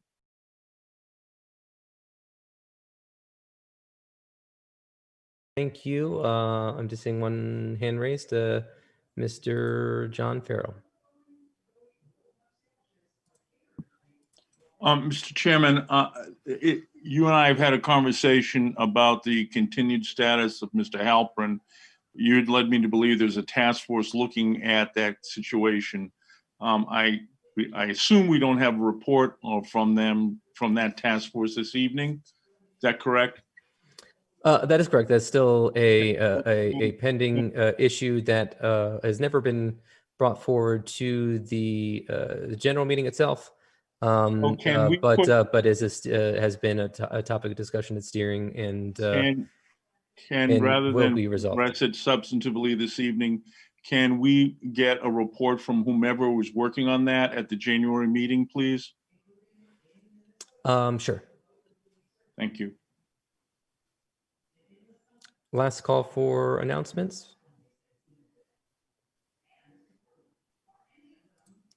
Jane Materna. Thank you. I hope this is okay, but I'd like to actually invite the members of the committee to the NARAL Pro-Choice Virginia Power of Choice Gala.